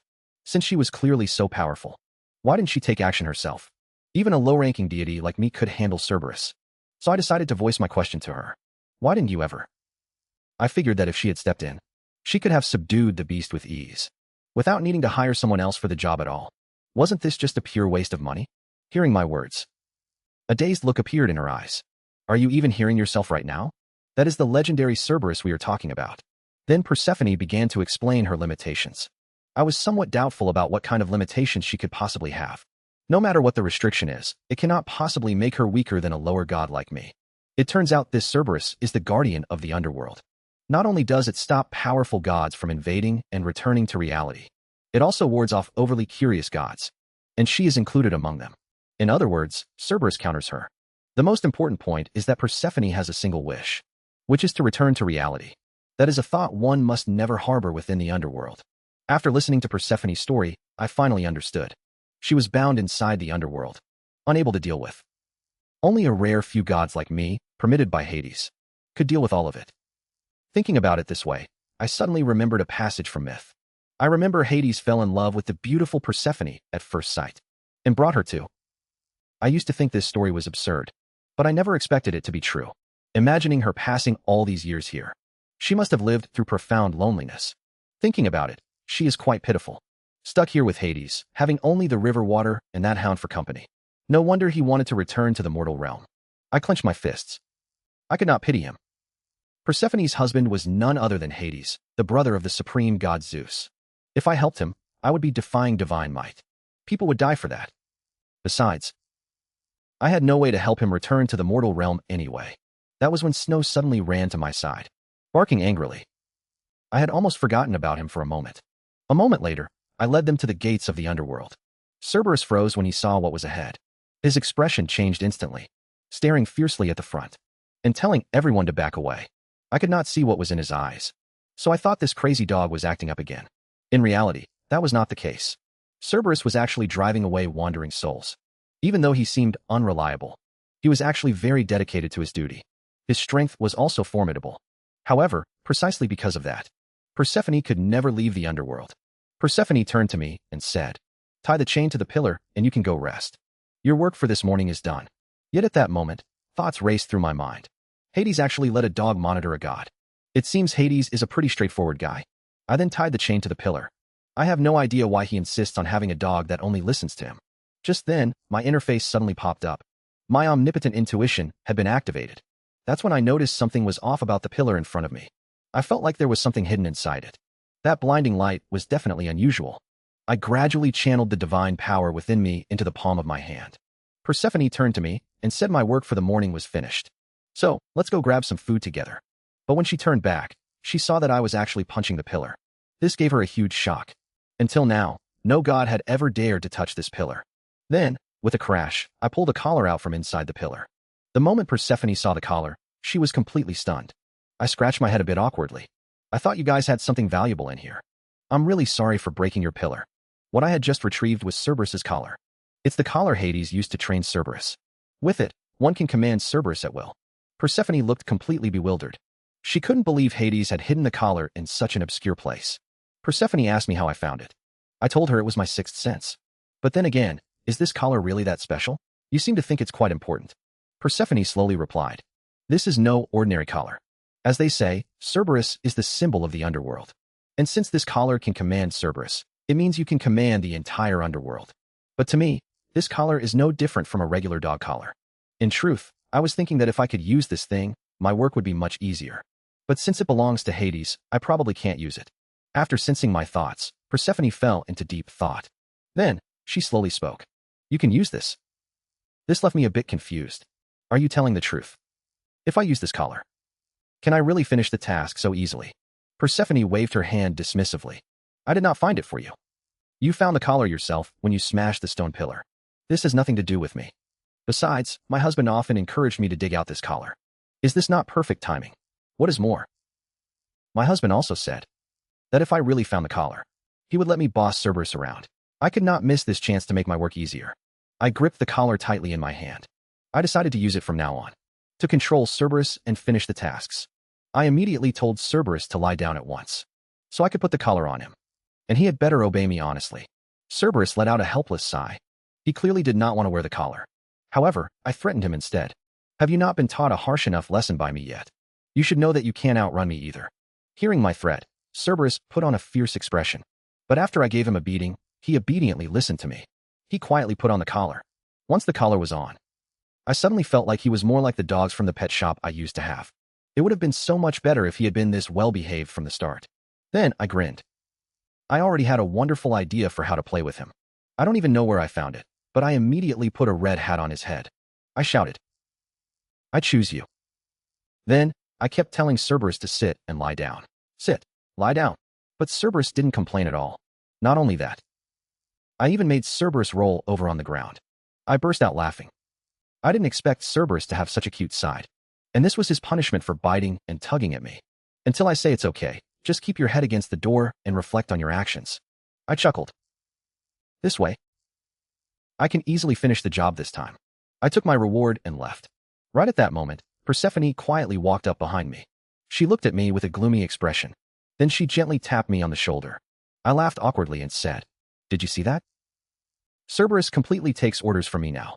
It does whatever I tell it to do. Then, the next second, I froze. Persephone actually used a skill on me. A wave of slumber began to wrap around my entire head. What are you doing? With a thud, I dropped to my knees. Actually, before my husband left, he gave Cerberus 2 commands. The first command is what Cerberus does every day, to monitor the wandering souls trying to escape from the underworld. And the second command was to monitor Persephone. Gradually, I felt my eyelids getting heavier and heavier.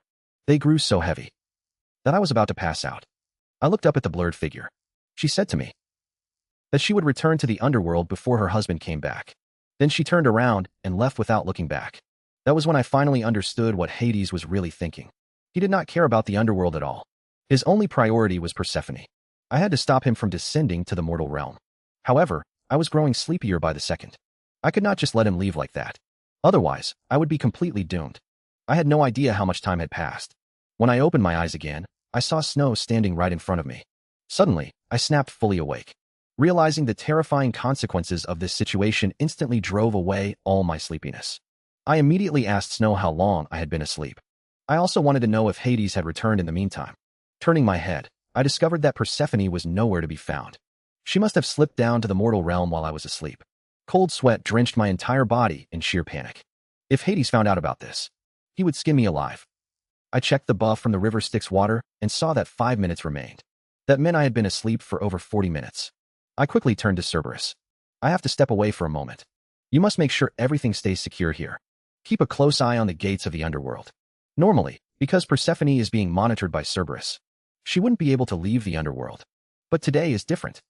If Hades found out that I let her out, he would definitely kill me. So, I must find her before Hades returns. And bring her back. This reminded me of my previously awakened skill, lightning speed. The next moment, I poured the skill into my legs without hesitation. When the user's physical fitness is strong, the skill is also significantly enhanced. In other words, after using this skill, my speed would become even faster. In the blink of an eye, I arrived 1,000 meters away. This speed was almost too much to react to. It was easily 100 times faster than a cheetah. Immediately after, I crouched down. If I combine my divine power with the speed skill, wouldn't that be the best of both worlds? With a whoosh, my figure instantly vanished from the spot. By the time I reappeared, I was already 100 kilometers away. Standing in midair, I saw Persephone. She was preparing to leave the underworld on a small boat. Persephone felt a splash on the water's surface. It was as if a wave had suddenly appeared. It seemed like something had fallen into the water. But it happened so fast that Persephone couldn't see what it was. 2.5 seconds later, I suddenly burst out of the water. This gave Persephone a huge shock. With a deadpan expression, I questioned her. "Boss, where are you off to? Do you want me to give you a lift?" Then I shouted at her. "Didn't you tell me you couldn't cross the underworld? How could you do this? What if Hades comes back in the meantime? What if Hades comes back during all this? Wouldn't he skin me alive?" I did not expect him to tell me that he simply missed his mother too much. That remark caught me off guard. An image of my own mother flashed through my mind. It hurt so much when she was gravely ill back then. She still is not cured. She is still living in the hospital. Suddenly, a sense of sympathy for him welled up inside me. I started to pull myself together and said to him in a serious tone, "Even so, you should still have a proper plan. Instead of crossing the river Styx back to the mortal realm so blatantly." Then he quietly winked at me and said her husband would not be back for 2 days. Besides, he had run away once before this, and he had not been caught. This left me stunned. So this was not his first time running away. It seemed he had plenty of experience. Suddenly, his small boat crashed into a large rock ahead, making me stumble and almost fall over. Unfortunately, the small boat cracked the moment it hit the rock. That meant we were in big trouble now. If the small boat started taking on water, Persephone can forget about ever going back. I turned to look across the river. Before we even made it across, this boat would probably fall apart. The buff from the river Styx still had 15 seconds remaining. At that thought, I squatted down and took a deep breath. This was a last resort. With a splash, I jumped straight into the water. Just 3 seconds later, I popped back up to the surface. Then I started pushing the boat forward. This was the only way I could think of. I told Persephone to hold tight to the boat and make sure not to fall in. Soon we passed through the dark tunnel and arrived at a bright, sunny place. This was the kind of life Persephone longed for. She had wanted to come out just to enjoy the outside world, instead of staring at the lifeless river of the underworld every day. At that moment, I turned to Persephone and said, "Can you promise me one thing? After you visit your mother, you must head back before Hades returns to the underworld." Persephone gave a light chuckle. "Do not worry. Did I not mention that every time I escaped before, I was never caught once?" He grabbed my hand and led me forward. I was left speechless. If you get caught, the one who dies will definitely be me. Soon, we arrived at Persephone's home. To my surprise, why do all the gods in Greek mythology love living in caves? Persephone happily greeted her mother. Her mother was none other than Demeter, the goddess of agriculture. Seeing her daughter return, Demeter immediately stood up and asked what was going on. "Were you not supposed to stay in the underworld?" Persephone explained that taking advantage of Hades being away on business, she came back to see her mother. The mother and daughter looked like best friends reuniting, with endless things to talk about. Seeing this heartwarming scene, I rubbed my nose. I figured I could not fit into this atmosphere, so I might as well wait outside. The moment I turned my head, I saw something glowing on the ground. Looking closer, it turned out to be a blooming flower. According to myth, during the time Persephone spent in the underworld, the earth would wither because Demeter was overcome with grief. That period of time is what the world calls winter. That is the ancient legend, and I never expected this to be. I told Persephone that I had things to do and needed to leave first, remembering our agreement. "Let us meet by the river at 8 o'clock. Just as I was about to walk out of the cave, he called me back again. His face was covered with a sweet smile. "Thank you. Thank you so much for bringing me back." In the blink of an eye, it was already 8 o'clock in the evening. During this time, I chopped down a few trees and built a boat. Now I just had to wait for Persephone to return. I turned on my phone and checked the time. Logically speaking, She should be back soon. Then at that moment, I heard the sound of someone picking flowers behind me. I chuckled and said, "How come you took so long to return? If Hades finds out, we are going to be done for." However, when I saw who had come, my eyes widened involuntarily, looking in disbelief at the man in front of me, who was exuding. The man exuding the aura of death was none other than Hades, the lord of the underworld. His cold voice echoed in my ears. "It seems we have a reckless applicant this time." At that moment, my system triggered a red alert. "Your omnipotent intuition has been activated." Immediately, 6 danger status windows popped up. They warned that if I didn't leave immediately, I would perish here. This made my eyes widen in shock. Was I really going to die here today? After running the calculations, the system concluded that I was indeed doomed to die here. Hades gazed at me with a cold stare. "Where's my wife, Persephone, right now? I want you to take me to her right now." Hearing Hades' words, my insides churned violently. Just one sentence from him left me trembling and unable to move. I couldn't even muster the will to fight him. Seeing my silence, Hades appeared by my side in the blink of an eye. "Are you a mute? Why aren't you speaking?" The pressure he exerted was overwhelming. In my experience, not even Hephaestus had ever made me feel this way. Hades then spoke coldly. He truly couldn't understand how someone like me managed to put a collar on Cerberus, and how I helped Persephone escape. Every word he spoke hit me deep inside, filling me with an overwhelming sense of dread. Seeing that I remained silent, he slowly reached out his hand. "Since you won't speak, then you can just die." When his hand was just inches away from me, I was terrified to the extreme. I really started to regret taking this mission. Just then, Persephone's voice suddenly rang out. "Hades, stop right now." Seeing Persephone arrive, "Where were you? I've been looking for you all day and couldn't find you." Persephone walked over with small, quick steps. "Haven't you always been the one telling the applicants to put a collar on Cerberus? So why are you so unhappy now that someone actually did it?" Then she pointed at Hades' chest and began scolding him. "You jerk. Someone actually succeeded.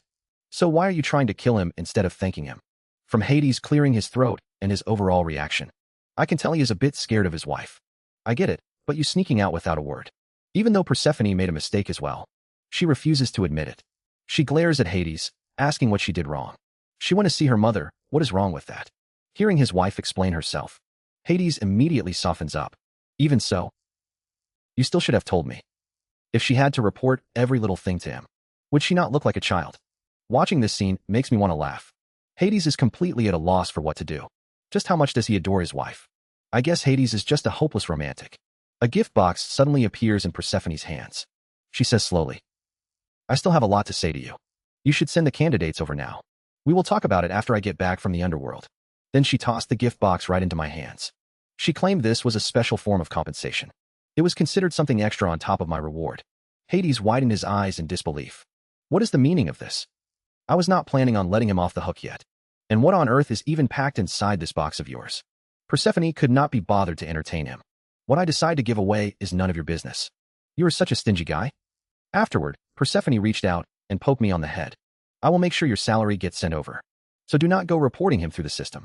Another thing you need to keep in mind is that she told me never to come back to the underworld again next time, because it really is far too dangerous down here." With a flash of bright light, I was teleported back to the mortal world. I still found myself unable to snap out of it. I suddenly realized that my last few jobs have been extraordinarily dangerous. I came close to losing my life every single time. It feels like if I keep doing this part-time job, my lifespan might actually start decreasing. Fortunately, though, the rewards for every assignment have been extremely generous. I slowly untied the ribbon on the gift box. I had no idea what kind of gift she meant by compensation this time. The moment I opened the lid, a dazzling golden radiance started pouring out from inside. I looked inside to check. Inside were 2 fruits. The golden apple is a symbol of immortality. It is a fruit meant for gods to eat. Eating it grants eternal youth. The system prompt indicates the other is the fruit of knowledge of good and evil. Eating it grants the ability to distinguish between good and evil. This left me extremely surprised. Just hearing the name of the golden apple suggests it can cure all illnesses in the world. Could my mother's condition be cured by this apple? The system reminded me that this is a fruit only gods can eat. I had no idea if humans could consume it, or if there would be any side effects. Then I picked up the golden apple and immediately reached for the purple one. That purple apple was indeed the fruit of good and evil. I guess that eating it would definitely allow one to tell good people from bad ones. The next day at the hospital, shouts of amazement echoed down the hall. It was simply a miracle. Your mother's cancer cells have completely vanished. Such a thing is impossible in modern medicine. At least nothing like this has ever happened before. Mom shed a tear of emotion. All those years of pain have finally vanished. I told her that we could finally just enjoy a peaceful life. I was truly relieved that the apple actually worked. At first, I was afraid it wouldn't be effective. I specifically juiced the apple for my mom to drink. My mom was finally discharged and could go home. Finally, I helped my mom into a taxi. I told the driver to take us to Huaxing Crescent Park. This left the driver a bit confused. That area had been a total mess for a while now. It was completely impassable. We'd have to take a huge detour. That only made me more confused. Don't we just go through Crescent Park to get there? Why would we need a detour? Then, the driver turned up the radio volume. The news has been talking about it non-stop, saying a cylindrical underground city has appeared in the area. Local residents have all started evacuating. Hearing this, I couldn't sit still. I wanted to rush over and help. Just then, my mom tugged at my hand. She could tell I was anxious to get there, so she spoke up. Mom can go back on her own. You should hurry over and take a look. Mom smiled gently, as if she was proud of me. Now that dungeon needs our family's presence. If I do not go, I will miss a great chance to get on TV. Afterward, I parted ways with Mom. Mom looked forward to seeing my good news on television. 3 minutes later, I arrived here at a very fast speed.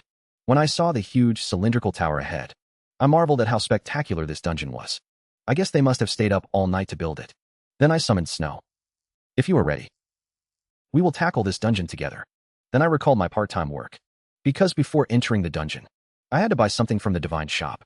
Otherwise, it would be too dangerous. When I opened my wallet, I realized my pay from my last part-time job had not arrived yet. Right then, my status profile updated. I saw a new title appear. The Human Who Tamed Cerberus. This left me stunned. Do titles even have any use? It showed Tamer of Kings. It showed Dog King on the screen. You have tamed the majestic guardian of the underworld. From this day forward, every dog in the world will admire you.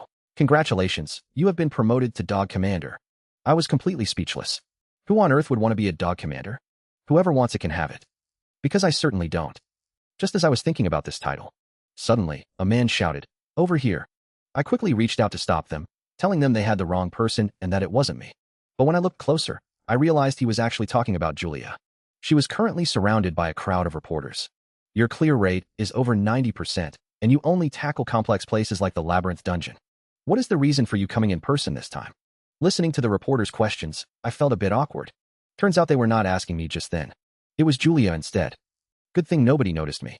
Julia said slowly. The Mountain Guild will keep giving its absolute best to conquer the dungeon. Also, we will not accept any more interviews. Then I watched Julia turn around and leave immediately.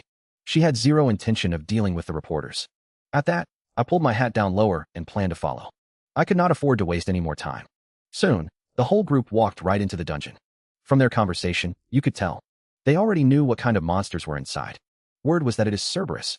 Julia raised her hand slightly to signal for quiet. She sensed some movement up ahead.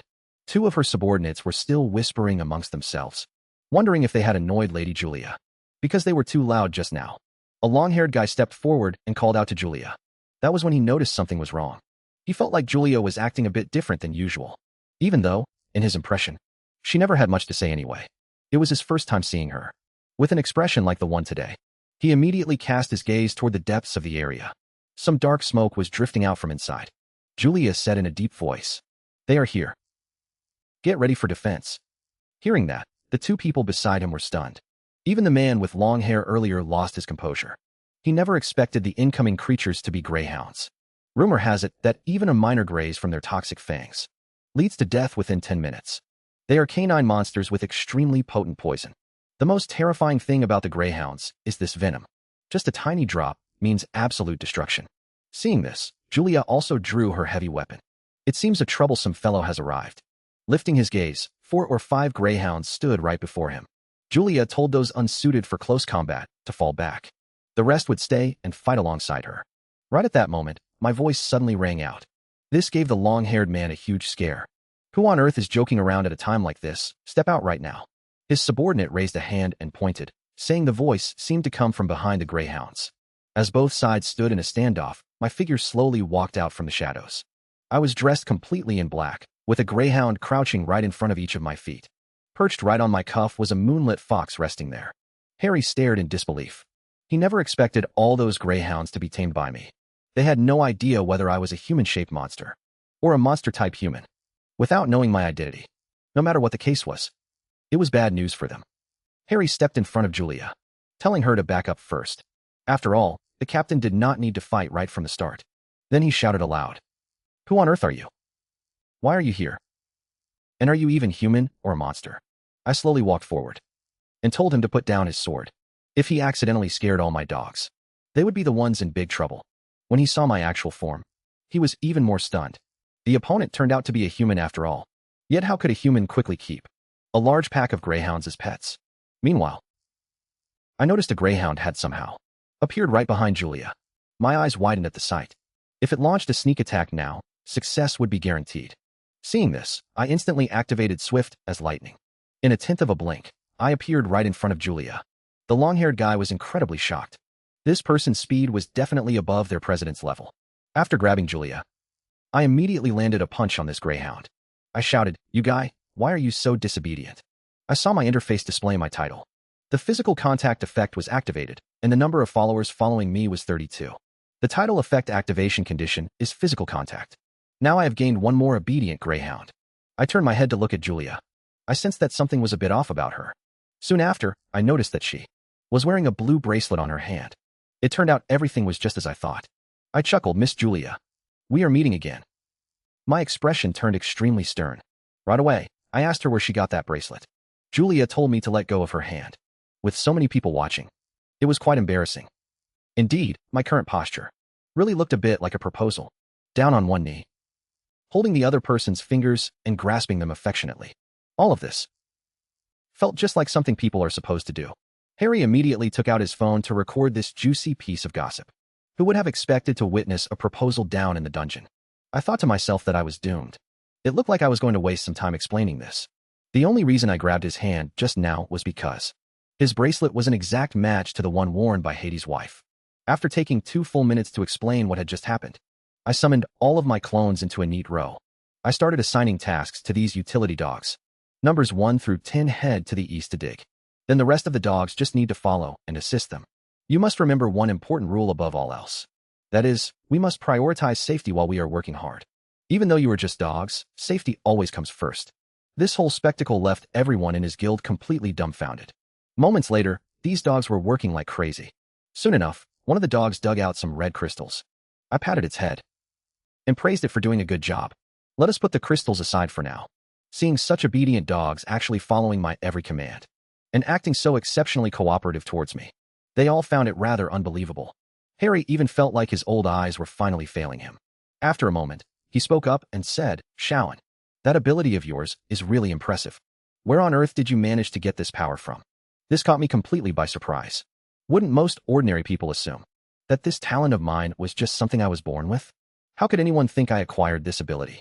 I have no idea how Julia knows how I got it, but I absolutely cannot tell her that I got it in the divine realm.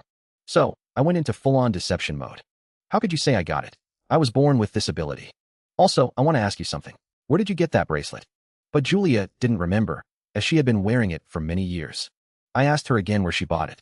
I insisted she tell me where to buy one, because I really needed that bracelet. My gaze was sharp. I knew I wasn't mistaken. That bracelet looked very familiar. It looked exactly like the friendship bracelets that Persephone and her old friend wore. But why was Julia wearing it? I was incredibly curious about that. It seems Julia isn't just a despicable stalker. She must have another identity. Julia looked increasingly speechless. This bracelet is just ordinary. Hearing what she said, I immediately activated my ability. An interface suddenly popped up. This was the effect of the fruit of good and evil, which could discern other people's lies. Then a pop-up window appeared in front of Julia. It showed that the other person's intent leaned toward good. In other words, she was not lying. Julia even said that if I liked this bracelet, she could send me the link. At this moment, my face blushed, because I heard the people behind me discussing how I actually liked a women's bracelet. They even thought I might have come here for their captain. I gave a dry cough to hide my embarrassment. It seemed that my recent shuttling back and forth between the human world and the divine realm had made me a bit too sensitive. Because my reaction was so exaggerated, it looked a bit perverted. If things went on like this, my reputation might hit rock bottom. Thinking of this, I came up with a brilliant idea. Since that was the case, I would use gossip to cover up gossip. Go to hell, you despicable stalker. I opened my mouth to question her. How do you know Snow's name? Did you secretly investigate me? As for that, I heard the team members talking about you back at the guild dormitory. They mentioned it once while I was getting to know them. Let's go. I was completely stunned after hearing that. My detection skill indicated he was being truthful, which means he wasn't lying. At this point, everyone except me thought I'd lost my mind. I started to panic. They probably think I've just been harassing him this whole time, right? That would be so embarrassing. How am I supposed to explain this? Just then, a stroke of luck saved me. The entire ground began to tremble. A loud rumble echoed. Things almost spiraled out of control. Clouds of dust billowed everywhere. A monster appeared and shouted fiercely, "How dare you cowardly humans step foot in this place? You truly have a death wish. It seems you'll pay for the path you've chosen with your lives." He glared down at the crowd below. "You fools will pay for your crimes with your lives." However, he was cut off mid-sentence. Halfway through, I punched him right in the face. I was trying to cover up my embarrassment, and this monster appearing gave me the perfect outlet to vent. I yelled, "Get lost," and smashed the monster's head to pieces. Harry was completely stunned by my combat power. He couldn't believe this guy took down the leader so easily and entirely on his own. I took a deep breath and told them, "As long as I'm here, you can all relax. I won't let any of you suffer even a scratch." Then, with a serious look on my face, I threatened Harry. "My arrival at the dungeon today is a secret, and you must keep it that way." When he didn't react, I patted him on the shoulders with both hands. "Everything I've said before is also a secret. You absolutely cannot reveal a single word of what I've said or done." I gave a little chuckle, but to Harry, it looked like a terrifying expression. "Everything I've said is a secret. You understand that, right? If any of this leaks out, you'll end up just like that monster leader." After threatening Harry, I went on to threaten the others. I used pretty much the same speech for all of them. Anyway, as long as they leaked even a hint of information, I would make sure they met a miserable end. At that moment, Julia glanced down at the bracelet on her wrist. There seemed to be another layer of meaning hidden in her expression. Meanwhile, back in the outside world, everyone was waiting for Julia to come out of the tower. As soon as she finally emerged, all the camera flashes instantly focused on them. Taking advantage of the chaos, I slipped away to the very back. To cover for me, the usually taciturn Julia stepped up in front of the cameras to answer everyone's questions. Julia slowly began. "As the team leader, I am honored that during this mission, none of my team members suffered any injuries. I thought about myself, because I suddenly awakened my abilities and became a hunter. So I never really paid much attention to it. However, if you want to participate in hunter activities in our country, you must pass an official exam to obtain a hunter license, because the nation requires it, along with corporate hunters and guilds. You can look up all hunter information online. Since I conquered dungeons and gates before I even officially became a hunter, it remains a hot topic to this day. Even if it is a hoax, I would still admire them for pulling it off. If public opinion about me shifts and keeps fermenting, I will be in deep trouble. My divine power will continuously decline. So I will just leave this matter to Julia and the others to handle." Right at that moment, I accidentally bumped into a blonde man wearing sunglasses. The man immediately spoke up, "Leo? Are you Leo?" Hearing this, I instantly became fully alert. Could I be recognized by someone here? The man laughed, I thought. "I was seeing things, but it really is you. Why are you here?" The man looked me up and down with a disdainful gaze. "Leo, a talentless trash like you, what could you possibly do here?" The remarks from the man in sunglasses immediately drew the attention of others. "Did you hear that? That guy looked like Leo. But why did the guy in sunglasses say he has no talent? I just saw the news. Isn't he very talented? He even solved the dungeon and gate incidents." My expression soured. I wondered who was calling me. "Turns out it's just you, you piece of trash. It seems my little Leo has grown up. You don't even greet me anymore. This guy is the son of a Chable family. He bullied me my entire childhood, and I couldn't fight back. If I had, my mother would have faced their retaliation. But things are different now. My mother has recovered. I no longer worry about them retaliating against her. And I'm not the person I used to be." I grabbed his hand. "You're still the same. Just because you're a rich kid, you think you can talk nonsense." The crowd stared in disbelief. "What the hell are you saying to my face?" Then he rolled up his sleeves, wanting to fight me. "Do you think you've become a bit famous lately, so you've grown bold?" Victor snorted coldly. "I heard on the news that you cleared the labyrinth dungeon and broke some kind of gate. You've suddenly become quite powerful, haven't you? But that's just too strange. Don't you lack any talent?" He then raised his voice on purpose. "A talentless guy like you actually cleared a dungeon and solved the gate incident? Even if you're going to lie, you should at least make it believable. You're the lowest of the low in society, the most talentless person of all. Isn't your mother still in the hospital? If you actually had talent, she wouldn't be staying in such a cheap clinic." Hearing this, everyone turned to look at me. It seems my biggest fear has come true. People were starting to change their minds, feeling like my identity was a fake. If that happens, my divine power will drop, which would be quite problematic. Just then, Julia walked over. She snatched the hat right out of Victor's hand. She completely ignored Victor. She patted the hat and tossed it back to me, telling me to hold on to my things properly. Do not lose your own things. Qianzhong was a bit stunned. What are you doing? Julia? Are you protecting him? There is no need at all to protect trash like him. People without talent are not trash.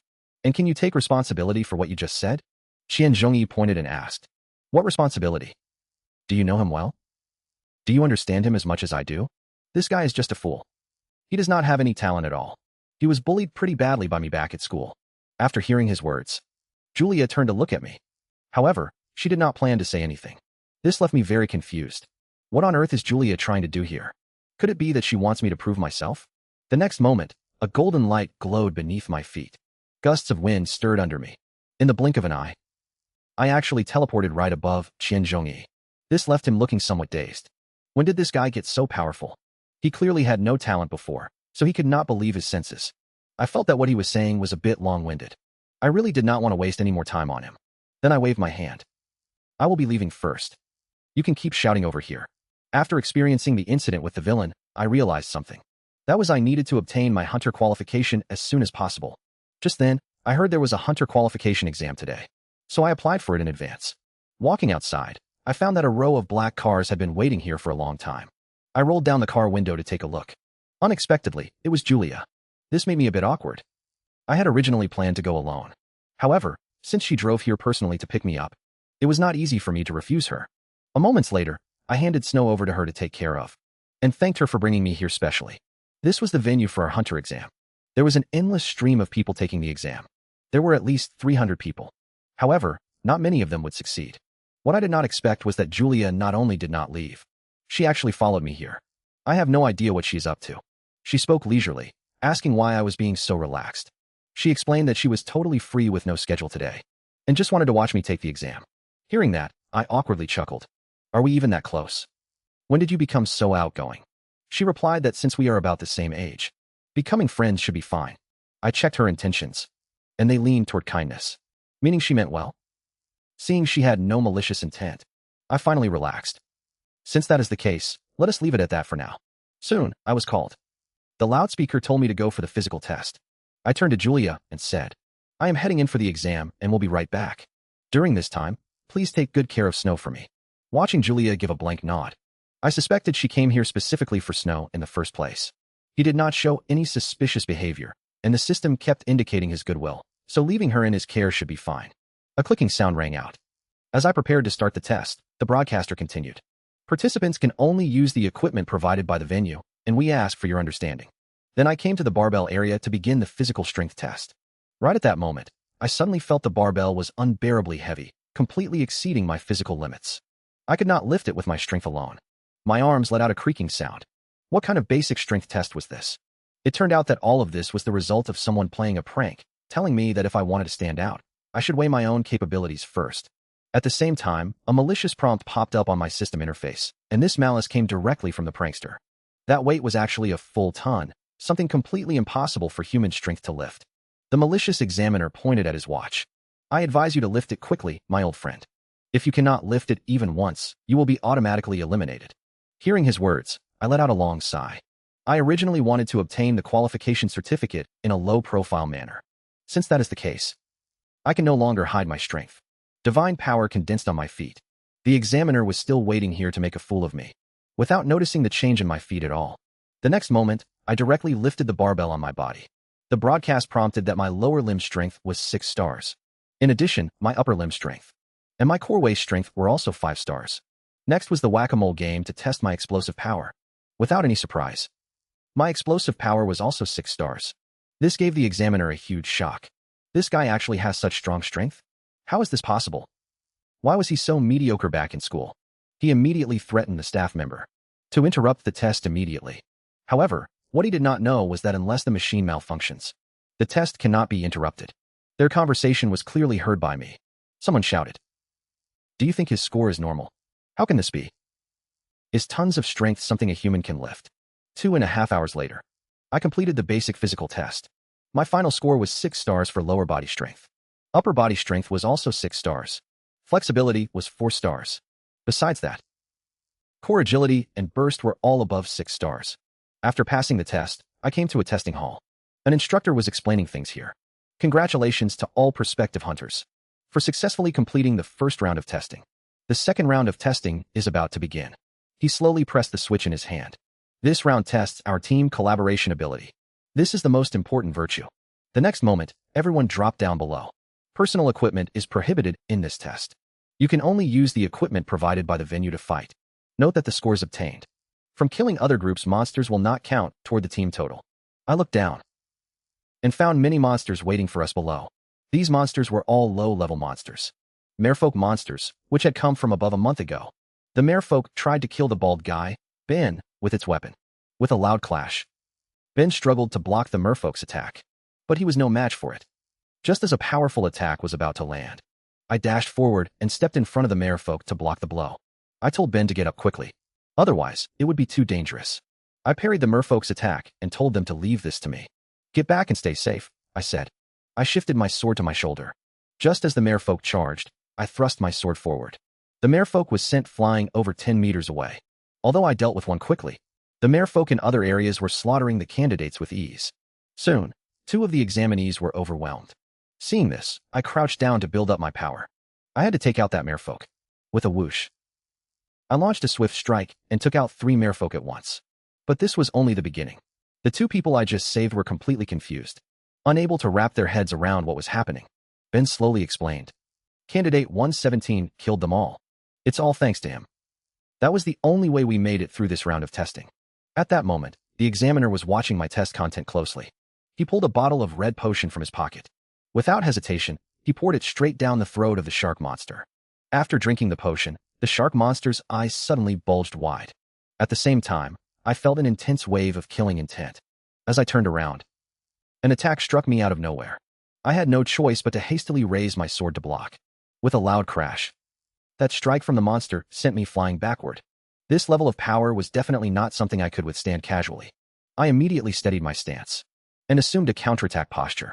Everyone present was completely shocked. Why is this monster still alive? Yet the shark monster seemed to understand what they were saying. Fixing its gaze straight on him, in a fraction of a second, its claws moved. It moved with terrifying speed, leaving everyone with no time to react at all. When the shark monster reappeared, that woman had already been pinned to the ground and brutally thrashed. The bald man also suffered heavy injuries from that single blow. Looking over, the shark monster's attack had taken down all 3 members of our group in one stroke. This left me finding it hard to believe. Why did this shark monster suddenly go berserk? Now, I'm the only one left. Everyone else has been eliminated. I looked up and saw Victor hovering right above me. I suspected he was definitely the one behind all of this. He looked at me with disdain and said, "So what if I did it? Why did you even come here in the first place? Why do you insist on making me look bad? I just want to make sure you never get that hunter certification exam license." My fists clenched, cracking with rage. I couldn't believe this guy would let so many people die just to eliminate me alone. Thinking this, I ignored him and started walking toward the shark monster. Victor laughed. "Why aren't you forfeiting? Where do you think you're going? Are you really planning to throw your life away against that shark? You should know that without teammates to help you, it's impossible to pass." I didn't respond to him. Instead, I quietly channeled my divine power into my sword. Once the blade was fully coated in divine power, I crouched low, preparing to spring. With a sudden burst, I lunged forward and sliced the shark monster down in one fluid, seamless motion. But after killing the shark monster, I didn't stop there. Instead, I immediately adjusted my breathing and dashed over to the other platforms. I killed every single shark monster they were being tested on. Even though these didn't count toward my score, I just felt like doing it. I wanted all these people to get their hunter licenses. As long as I'm here today, everyone present can get their hunter license. A moment later, a pile of shark corpses had accumulated behind me. I did a rough calculation. The maximum score was 100, but it looked like I'd scored over 200. Even if I didn't get any points for teamwork, I still had my individual score. Right? I asked, looking at Quinn. The mockery in my eyes was at its peak. Quinn jumped in shock, not expecting that I could actually pull off so many kills. The other examiners were about to announce the results of the second round when an emergency suddenly occurred. The loudspeaker announced for everyone in the testing area to evacuate to the shelter.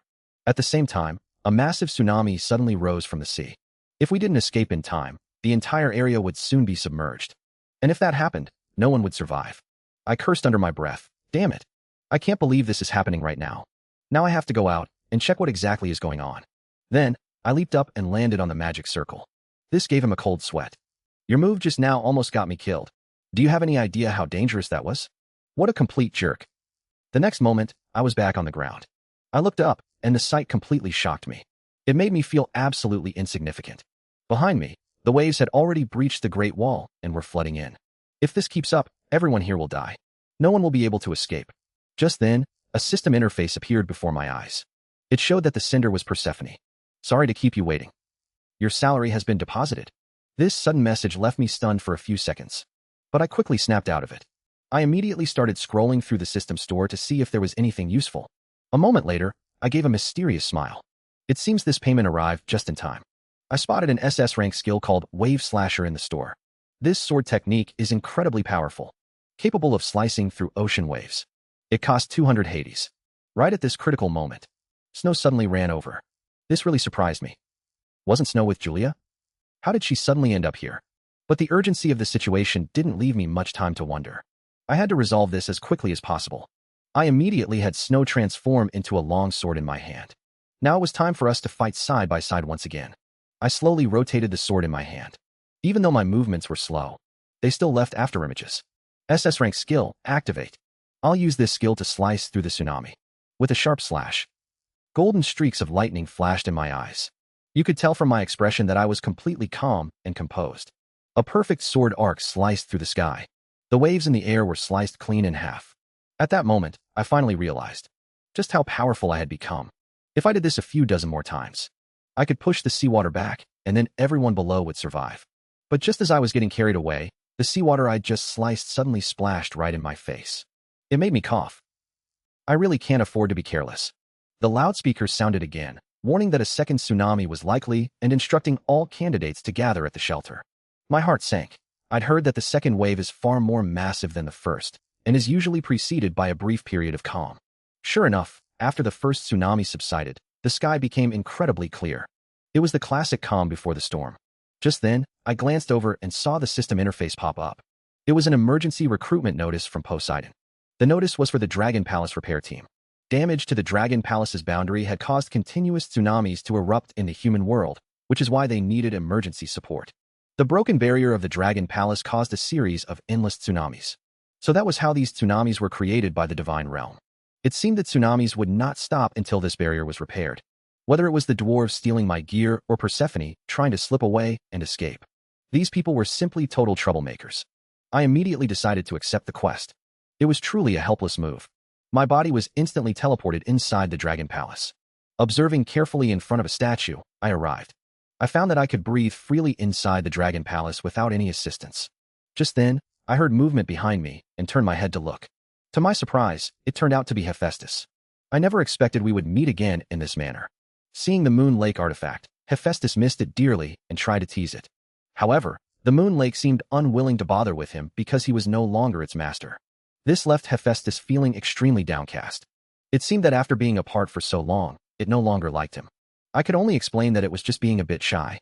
Still, I could not help wondering why that guy kept rubbing affectionately against Julia, while acting so cold and distant toward everyone else. Seeing how heartbroken Hephaestus looked, I quickly changed the subject. What brought you here, anyway? Hearing that, Hephaestus immediately perked back up. Why else would I be here? To fix things, of course. How could a massive repair job happen without a blacksmith? And you showing up right now is perfect timing. Because we are terribly short-handed. Hephaestus turned around with a sly, knowing grin. This is a massive project. And it is going to be a huge test for you too. He told me to look up toward the southeast. There was something incredible waiting over there. I raised my head to look. And discovered a gigantic vortex right above me, pulling all the seawater outward.